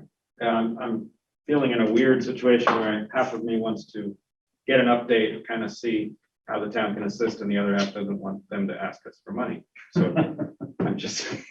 But They know where we are. it sounds Yes. like success.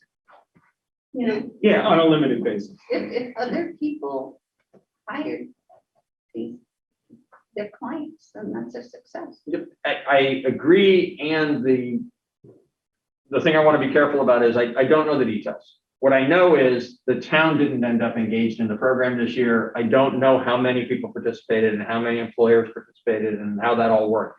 It may be that it was a wonderful success and it actually grew this year and it's really getting legs, or it may be that it was operated on a more limited basis for whatever reasons, and I just don't know the answer to that. Well, it's not a line item. Yeah. Nope, it is not. Library, Star Electronica, should be in the meeting and ready to start. There she is. All right. Patrick unmuted me, so look out. Thank you for letting me come talk about the library. As always, I'm delighted to do that. The library story this year is not so much about numbers, but about stories, about human connections. And just to reiterate the theme of this evening's meeting, our most valuable resource is our staff. So I want to begin by saying thank you for the salary increases. For the staff that really provides these essential services every day to our patrons. We've got Jean, who is helping people build resumes and find jobs, and Matt, who is working so hard to keep everyone connected and really doing amazing work, particularly with some of the seniors in the community that haven't encountered these devices before and are doing things like compiling all their family photos to send to families far away. And at the same time that they're accomplishing that, they're also really engaging cognitively. And I'm really seeing differences in some of our older patrons because of that. The children's room keeps on keeping on, and I'm happy to see Tim and Declan there frequently. So thank you. And then certainly one of the big growths we've had this year is our teen participation, and teen services have absolutely exploded. It's been wonderful to see, and nearly daily I have a parent come up and tell me how much they appreciate that they have these healthy, exciting, engaging opportunities to connect with one another and to connect with resources. And beyond that, even beyond those reports, I find that the best source of gathering information is to eavesdrop on the teens themselves. And I just hear so much appreciation, excuse me, from as I walk by the Spicy Lime teen room. It's nearly always occupied, and we have been designated a teen-friendly space by building a positive community. So that was very gratifying as well. And certainly the teens have done the bulk of our programming. We collaborated with Michaela Sims, the diversity officer for the school district, for a film series this summer. You may have seen our giant inflatable screen on the Commons or in the parking lot behind the library for teen nights. And then we've been working behind the scenes as well.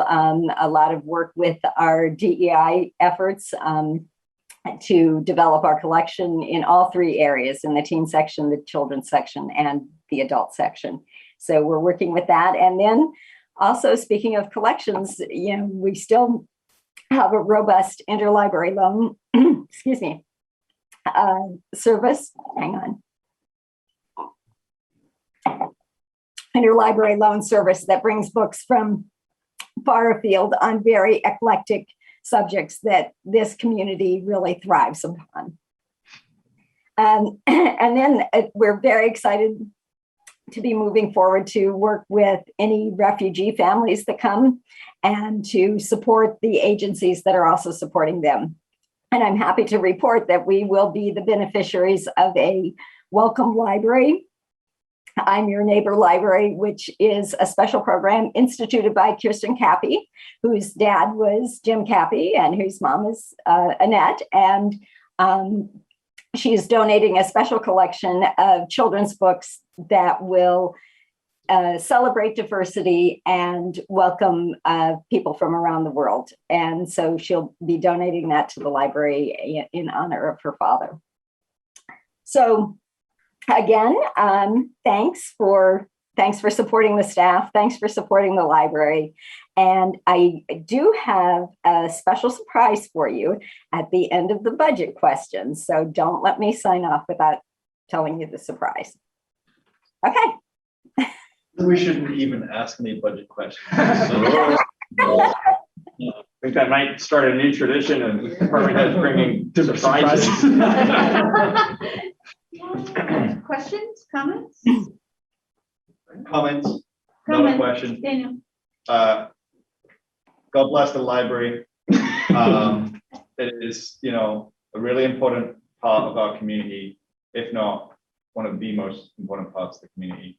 And when Peter and I were talking just before this meeting, this is like the potpourri, all the random departments and stuff.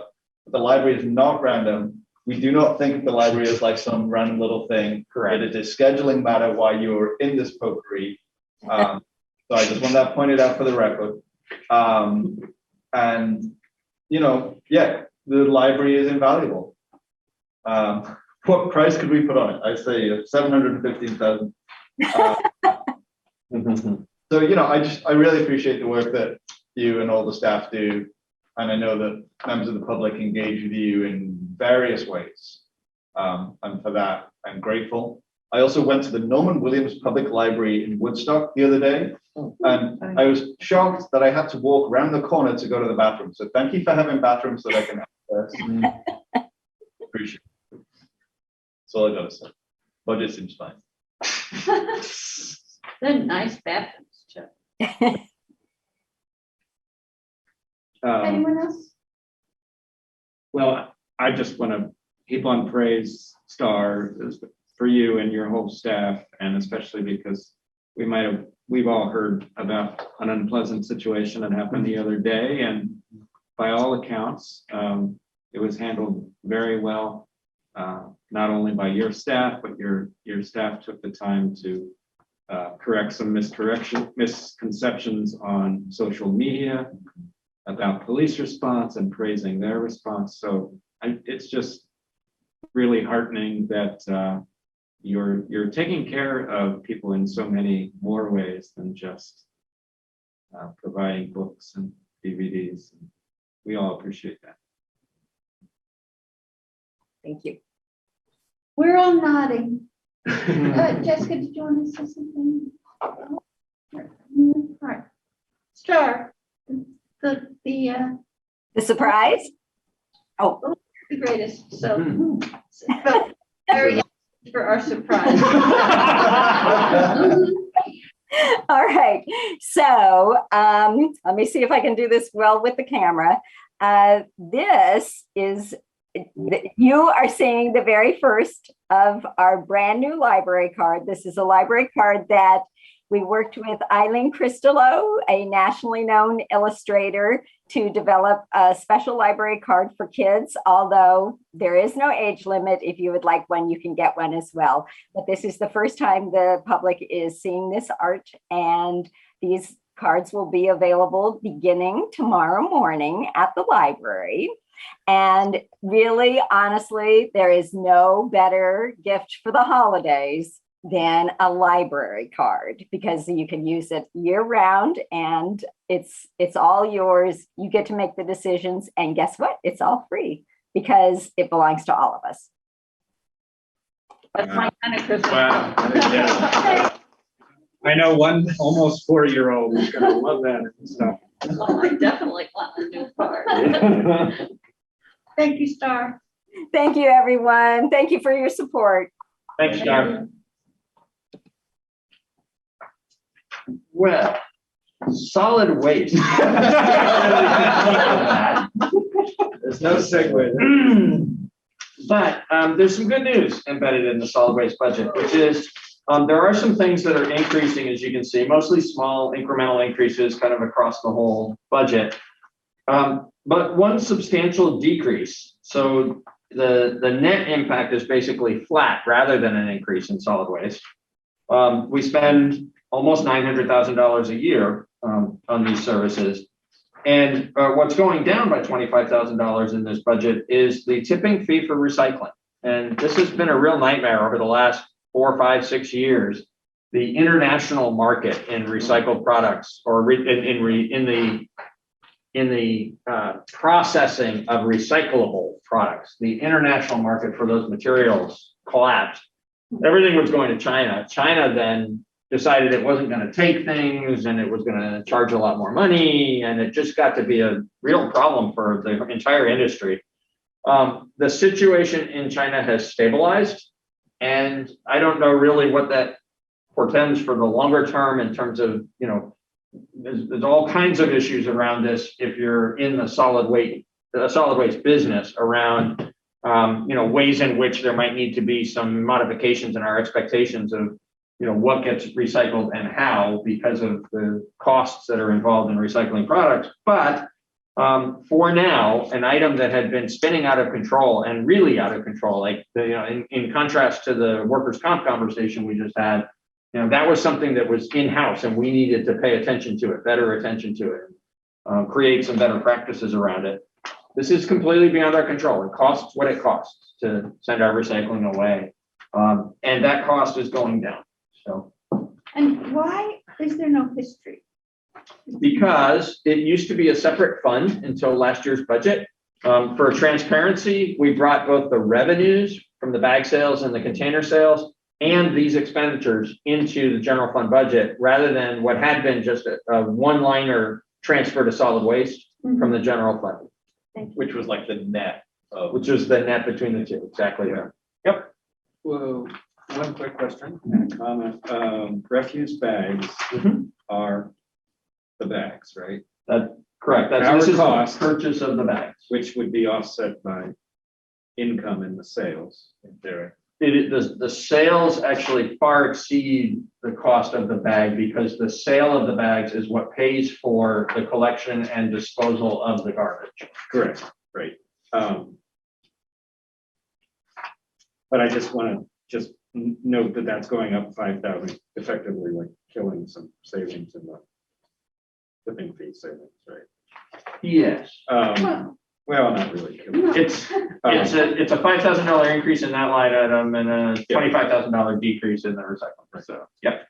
My comment was just to say, like, if I ever get off this damn board, I'm going to write some sort of summary of the history of why we have the bags, the history of why, you know, we have been charged by the state ultimately to have this system, the success of the compost system. I will ask Patrick to help me co-write it, of course, because I'll get it all wrong.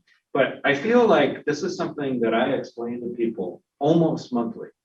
You know, like it's a very intricate, complex system that we have to go through to really, as you say, make things go away, and they never really go away. So it's good that we have to deal with it.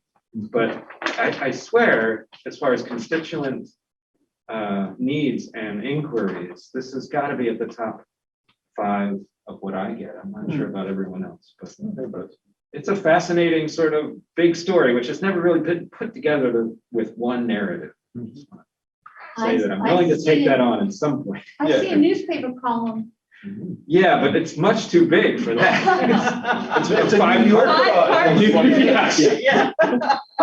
It's a Netflix miniseries. I just want to point out that the revenue from bags is budgeted 305,000 plus 2,000 for recycling containers, and so the story is that this is a piece of the budget that we still make a net loss. Correct. On. We Subsidize. Yes, we subsidize Public. the non-garbage part of this. What the state law requires is that there be variable rate pricing for the collection and disposal of garbage. Okay. And so we subsidize the recycling operation and the compost operation to encourage people to do more of that and less of the I garbage. see. Okay. And so the garbage items are the refuse collection and the tipping fee for refuse, Correct. which is some number of dollars that my brain is not able to compute right now. It's about, It's less than 305. yeah, where are It's 95, 90. 92. yeah, it's about 240. Yeah. Plus 35 for bags. I'm sorry? Plus the 35,000 for bags. Yeah, I guess. Sure. Yeah. Sure, the 280. Sure. So we still do okay. Yeah. All right. Very good. That's all we want. We're just gonna check this out. Facilities maintenance is next. That's exactly what you would think it is. This is the team of folks who keeps things working in the various town buildings. And the only things changing here relate to compensation. The one thing that's notable, I think, is that we're increasing from $10,000 to $15,000 the budget allocation to overtime, not because overtime is going up, but because we haven't been budgeting enough. We realize that it's running around $14,000 a year. We have a budget 15 to be ready to cover it. Yeah. How many staff are in facilities? There are 4 on this. And is there like a department head, or do they? Yes. So there's a working supervisor who is one of the 4, and one of the 4 is paid through the parking fund. The other 3 are paid here. I see.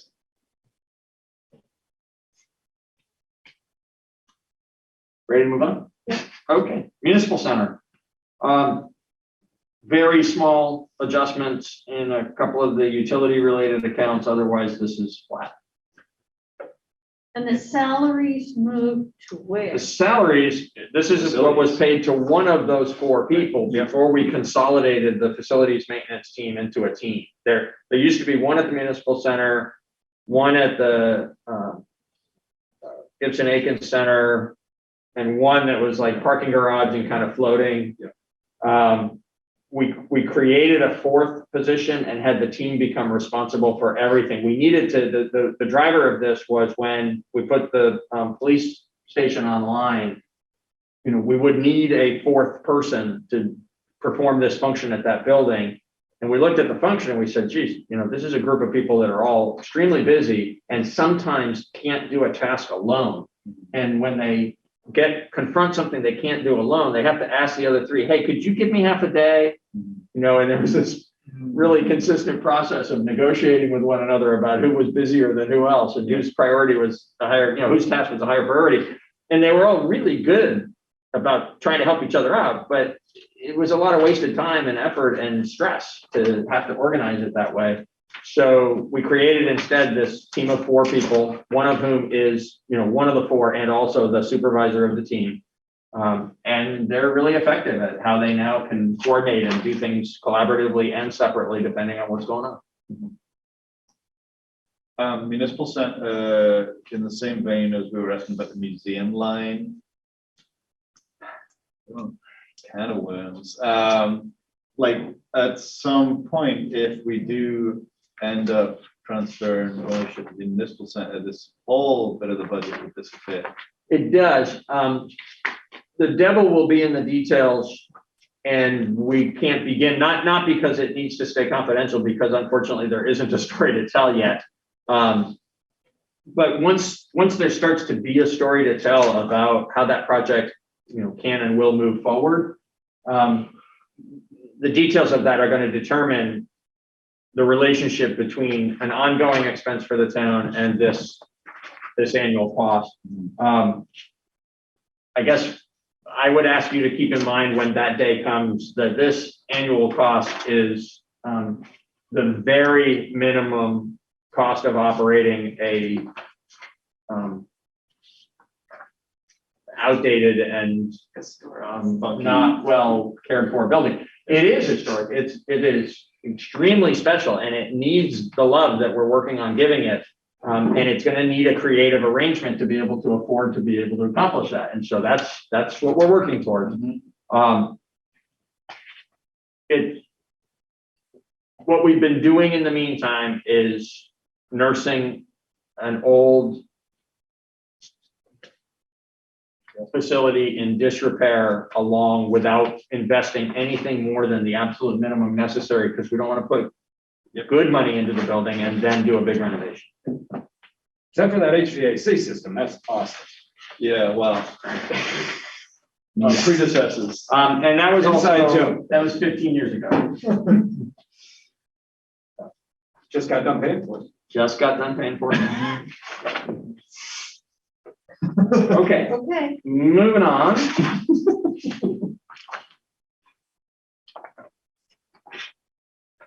We actually go several pages on now to 17. regional, bottom of page 17. This is where we bumped into this one night earlier in the process. This is where our per capita dues, basically, they're not called that, but that's what it is. Per capita dues that we pay to the Wyndham Regional Commission are here. And the county tax that is a great mystery now and forever. Yeah. But we get informed by county government such as it is, how much we owe them. And this is what we've been informed is going to be our portion. Is that like a one-page letter with just like, please pay, or is there? It actually detail? is. It actually, that's really funny you say that. I can't remember whether it comes as a letter or comes as an email, but it's basically your county taxes, the town of Brattleboro's county taxes for the fiscal year 23 shall be blah, blah, blah. Who does it come from? Right, that's a good question. It comes from some administrative person in Newfane.